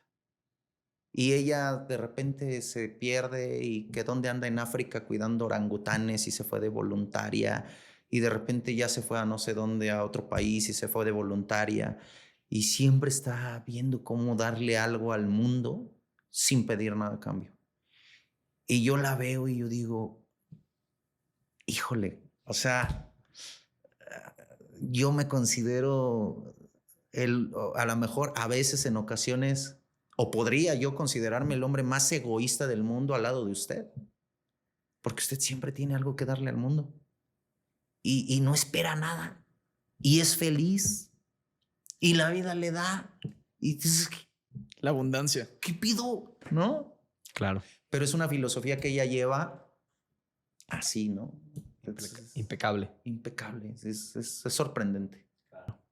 La otra pregunta que siempre le hacemos a los invitados es que si fueras a viajar en el tiempo, tuvieras la oportunidad de verte y aconsejarte, darle un consejo a ese Edson en un momento en el cual en verdad necesitabas un consejo, ¿qué consejo le darías?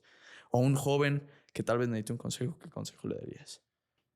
Si yo pudiera regresar el tiempo y darle un consejo a mí mismo en uno de los momentos más difíciles de mi vida, creo que fue hace 15 años casi, que perdí todo por decisiones propias. Tuve malas decisiones en mi vida y un día perdí absolutamente todo. Me desperté con 30 pesos en la bolsa, era todo lo que tenía para vivir. Y son de esas veces que estás de rodillas llorando de desesperación y solo y estás en ese punto de quiebre. Literal, tenía 30 pesos. Si yo pudiera viajar a ese momento, le diría, no te estreses. Te estás estresando de más.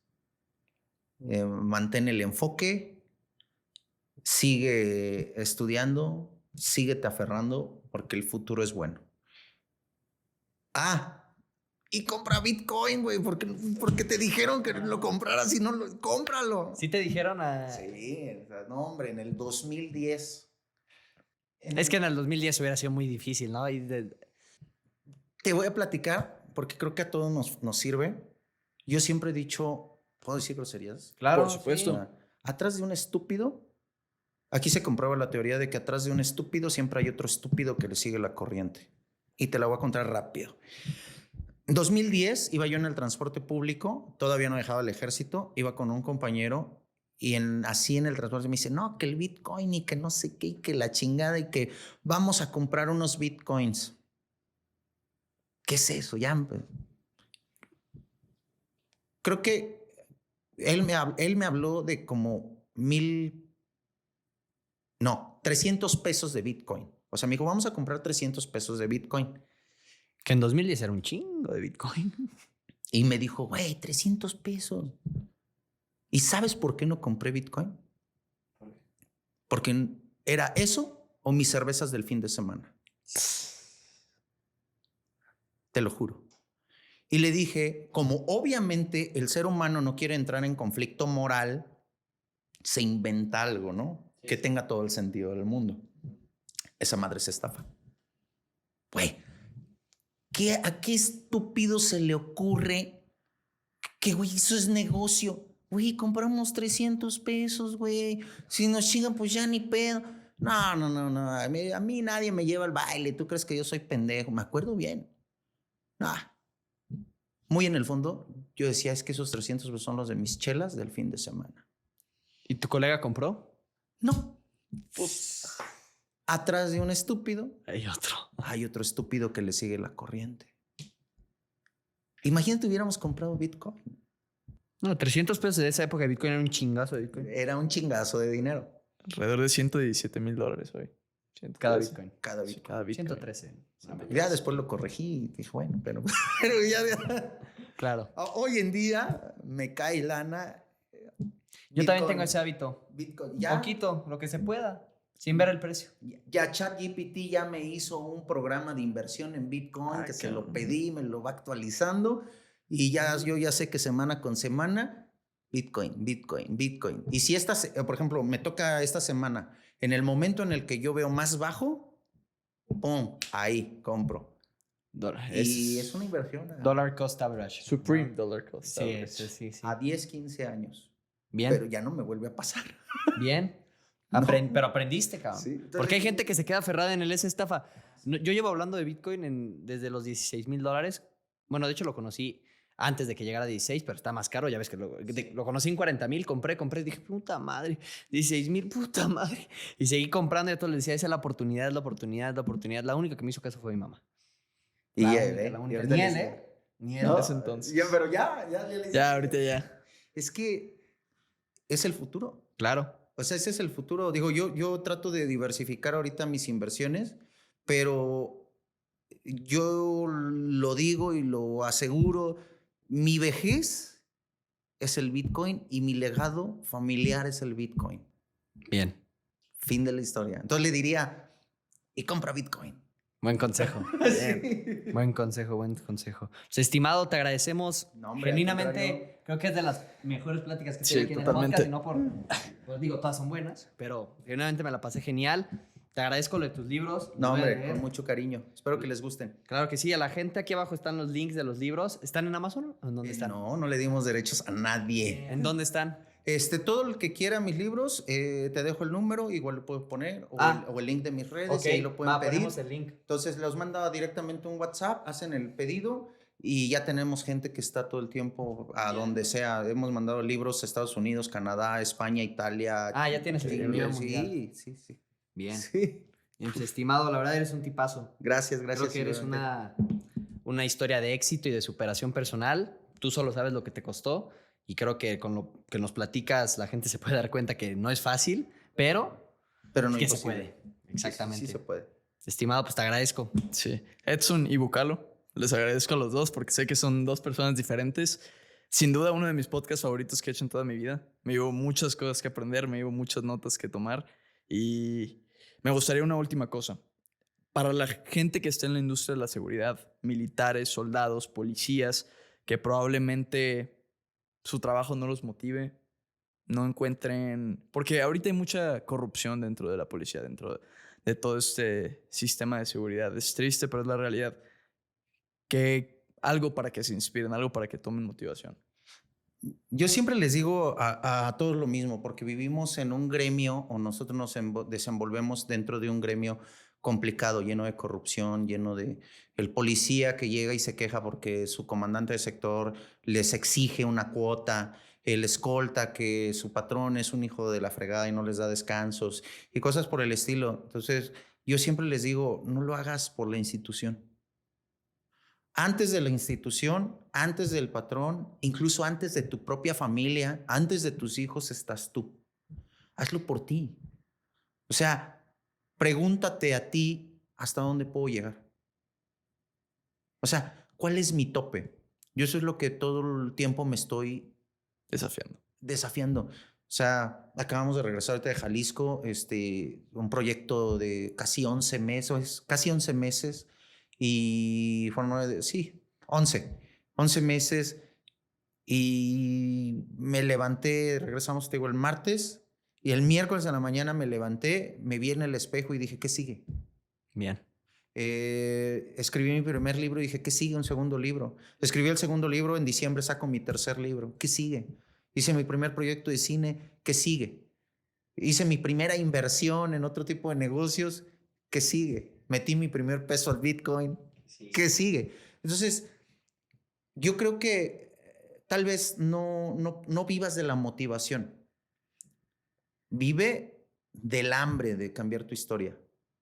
Vive de esas ganas de cambiar tu legado. ¿Sabes? Yo escuché una frase, perdón por interrumpirte, pero antes de que se me vaya, no me acuerdo quién lo dijo, pero básicamente dice que imagínate que tu vida es una película o un libro, vamos, en nuestro caso en la página 22 y en su caso en la página 20, y que cuando no sepas qué hacer, te imagines que la audiencia o el lector, ¿qué es lo que quieres que hagas? O sea, imagina qué es lo que está gritando la gente que haga el personaje principal de esta película, que esta película es tu vida, qué es lo que quieres hacer y qué es lo que quieren que hagas y que eso lo hagas. Esa está buena. Está buena. Está buena. Se la escuché, creo que es Chris Williamson, el de Mother Wisdom, tiene un podcast, el cuate. Okay. Muy bueno, pero justo eso, que hay cosas que luego son tan obvias también y que no las hacemos por miedo y por todo lo que estás diciendo y tú dijiste, ¿qué sigue, qué sigue, qué sigue, qué sigue? Evolucionando. Y que a veces soñamos, es bueno soñar muy en grande, pero recuérdate que todos los grandes sueños empiezan con pequeñas acciones. Y luego otra pequeña acción, y luego otra pequeña acción. ¿Quieres bajar 20 kilos? Pues no pienses en los 20, baja uno. O sea, empieza con uno. Hoy me dicen, no mames, ya le hice más de 250 libros. Sí, pero empecé con uno y con 10 minutos, ¿no? Entonces, yo, por ejemplo, este año yo me propuse leer 12 libros este año. Es junio y llevo 9. Dije, no, si se puede. Entonces, no busques la motivación, busca el hambre de cambiar tu historia, el hambre de decir hasta dónde puedo llegar. O sea, qué tan bueno puedo llegar a ser hoy. No mañana, no ayer. No el lunes sí, el martes no, el miércoles un ratito, el jueves no. No, es dar la milla extra todos los días, todos los días, todos los días. Eso les diría. A veces la institución no es agradecida, a lo mejor no es la más honesta, pero si basas tu futuro en una institución o en una persona, entonces tienes 100 veces más probabilidades de fracasar. Pero si basas tu futuro, tus proyectos, tus sueños, tus ambiciones en ti, eso sí lo puedes controlar. No va a suceder mañana, como dijo Napoleón en Quién se llega a ser rico. Decía él, yo tuve que dar la milla extra 20 años para escribir el libro. Dice, tuve que dar la milla extra 20 años, sin garantía. Carnegie no me pagaba. Y luego tuve que dar la milla extra otros 10 años en lo que el libro lo empezaba a posicionar. Entonces tuve que dar la milla extra 30 años. Yo lo veo y digo, bueno, yo he dado la milla extra 21 años. Y los resultados no tiene mucho que se empezaron a dar. O sea, son los últimos 5 años que empezaron a verse los resultados. Pero poniendo tu fe, tu esperanza en ti, no en una institución. ¿Quieres cambiar al país? Estábamos hablando de seguridad. Cámbiate de ti. ¿Qué puedes hacer por ti? ¿Y qué puedes hacer para cuidar a tu familia? Para darle seguridad a tu familia. ¿No? Entonces ahí está el cambio. Pero si estás esperanzado a que el gobierno cambie, pues Imposible. imagínate, ¿no? Me gusta pues invitar a la gente otra vez a que vayan a revisar tus redes. Genuinamente creo que hay mucho valor ahí y que hay que empezar con uno. Se predica con el ejemplo, ¿no? Pues es muy fácil exigir, pero si uno no pone el ejemplo está cabrón. Y otra vez muchísimas gracias y a la gente, gracias por llegar hasta este punto del video. Nos vemos en el siguiente capítulo. Muchas gracias. Nos vemos en el siguiente. Chao. Chao.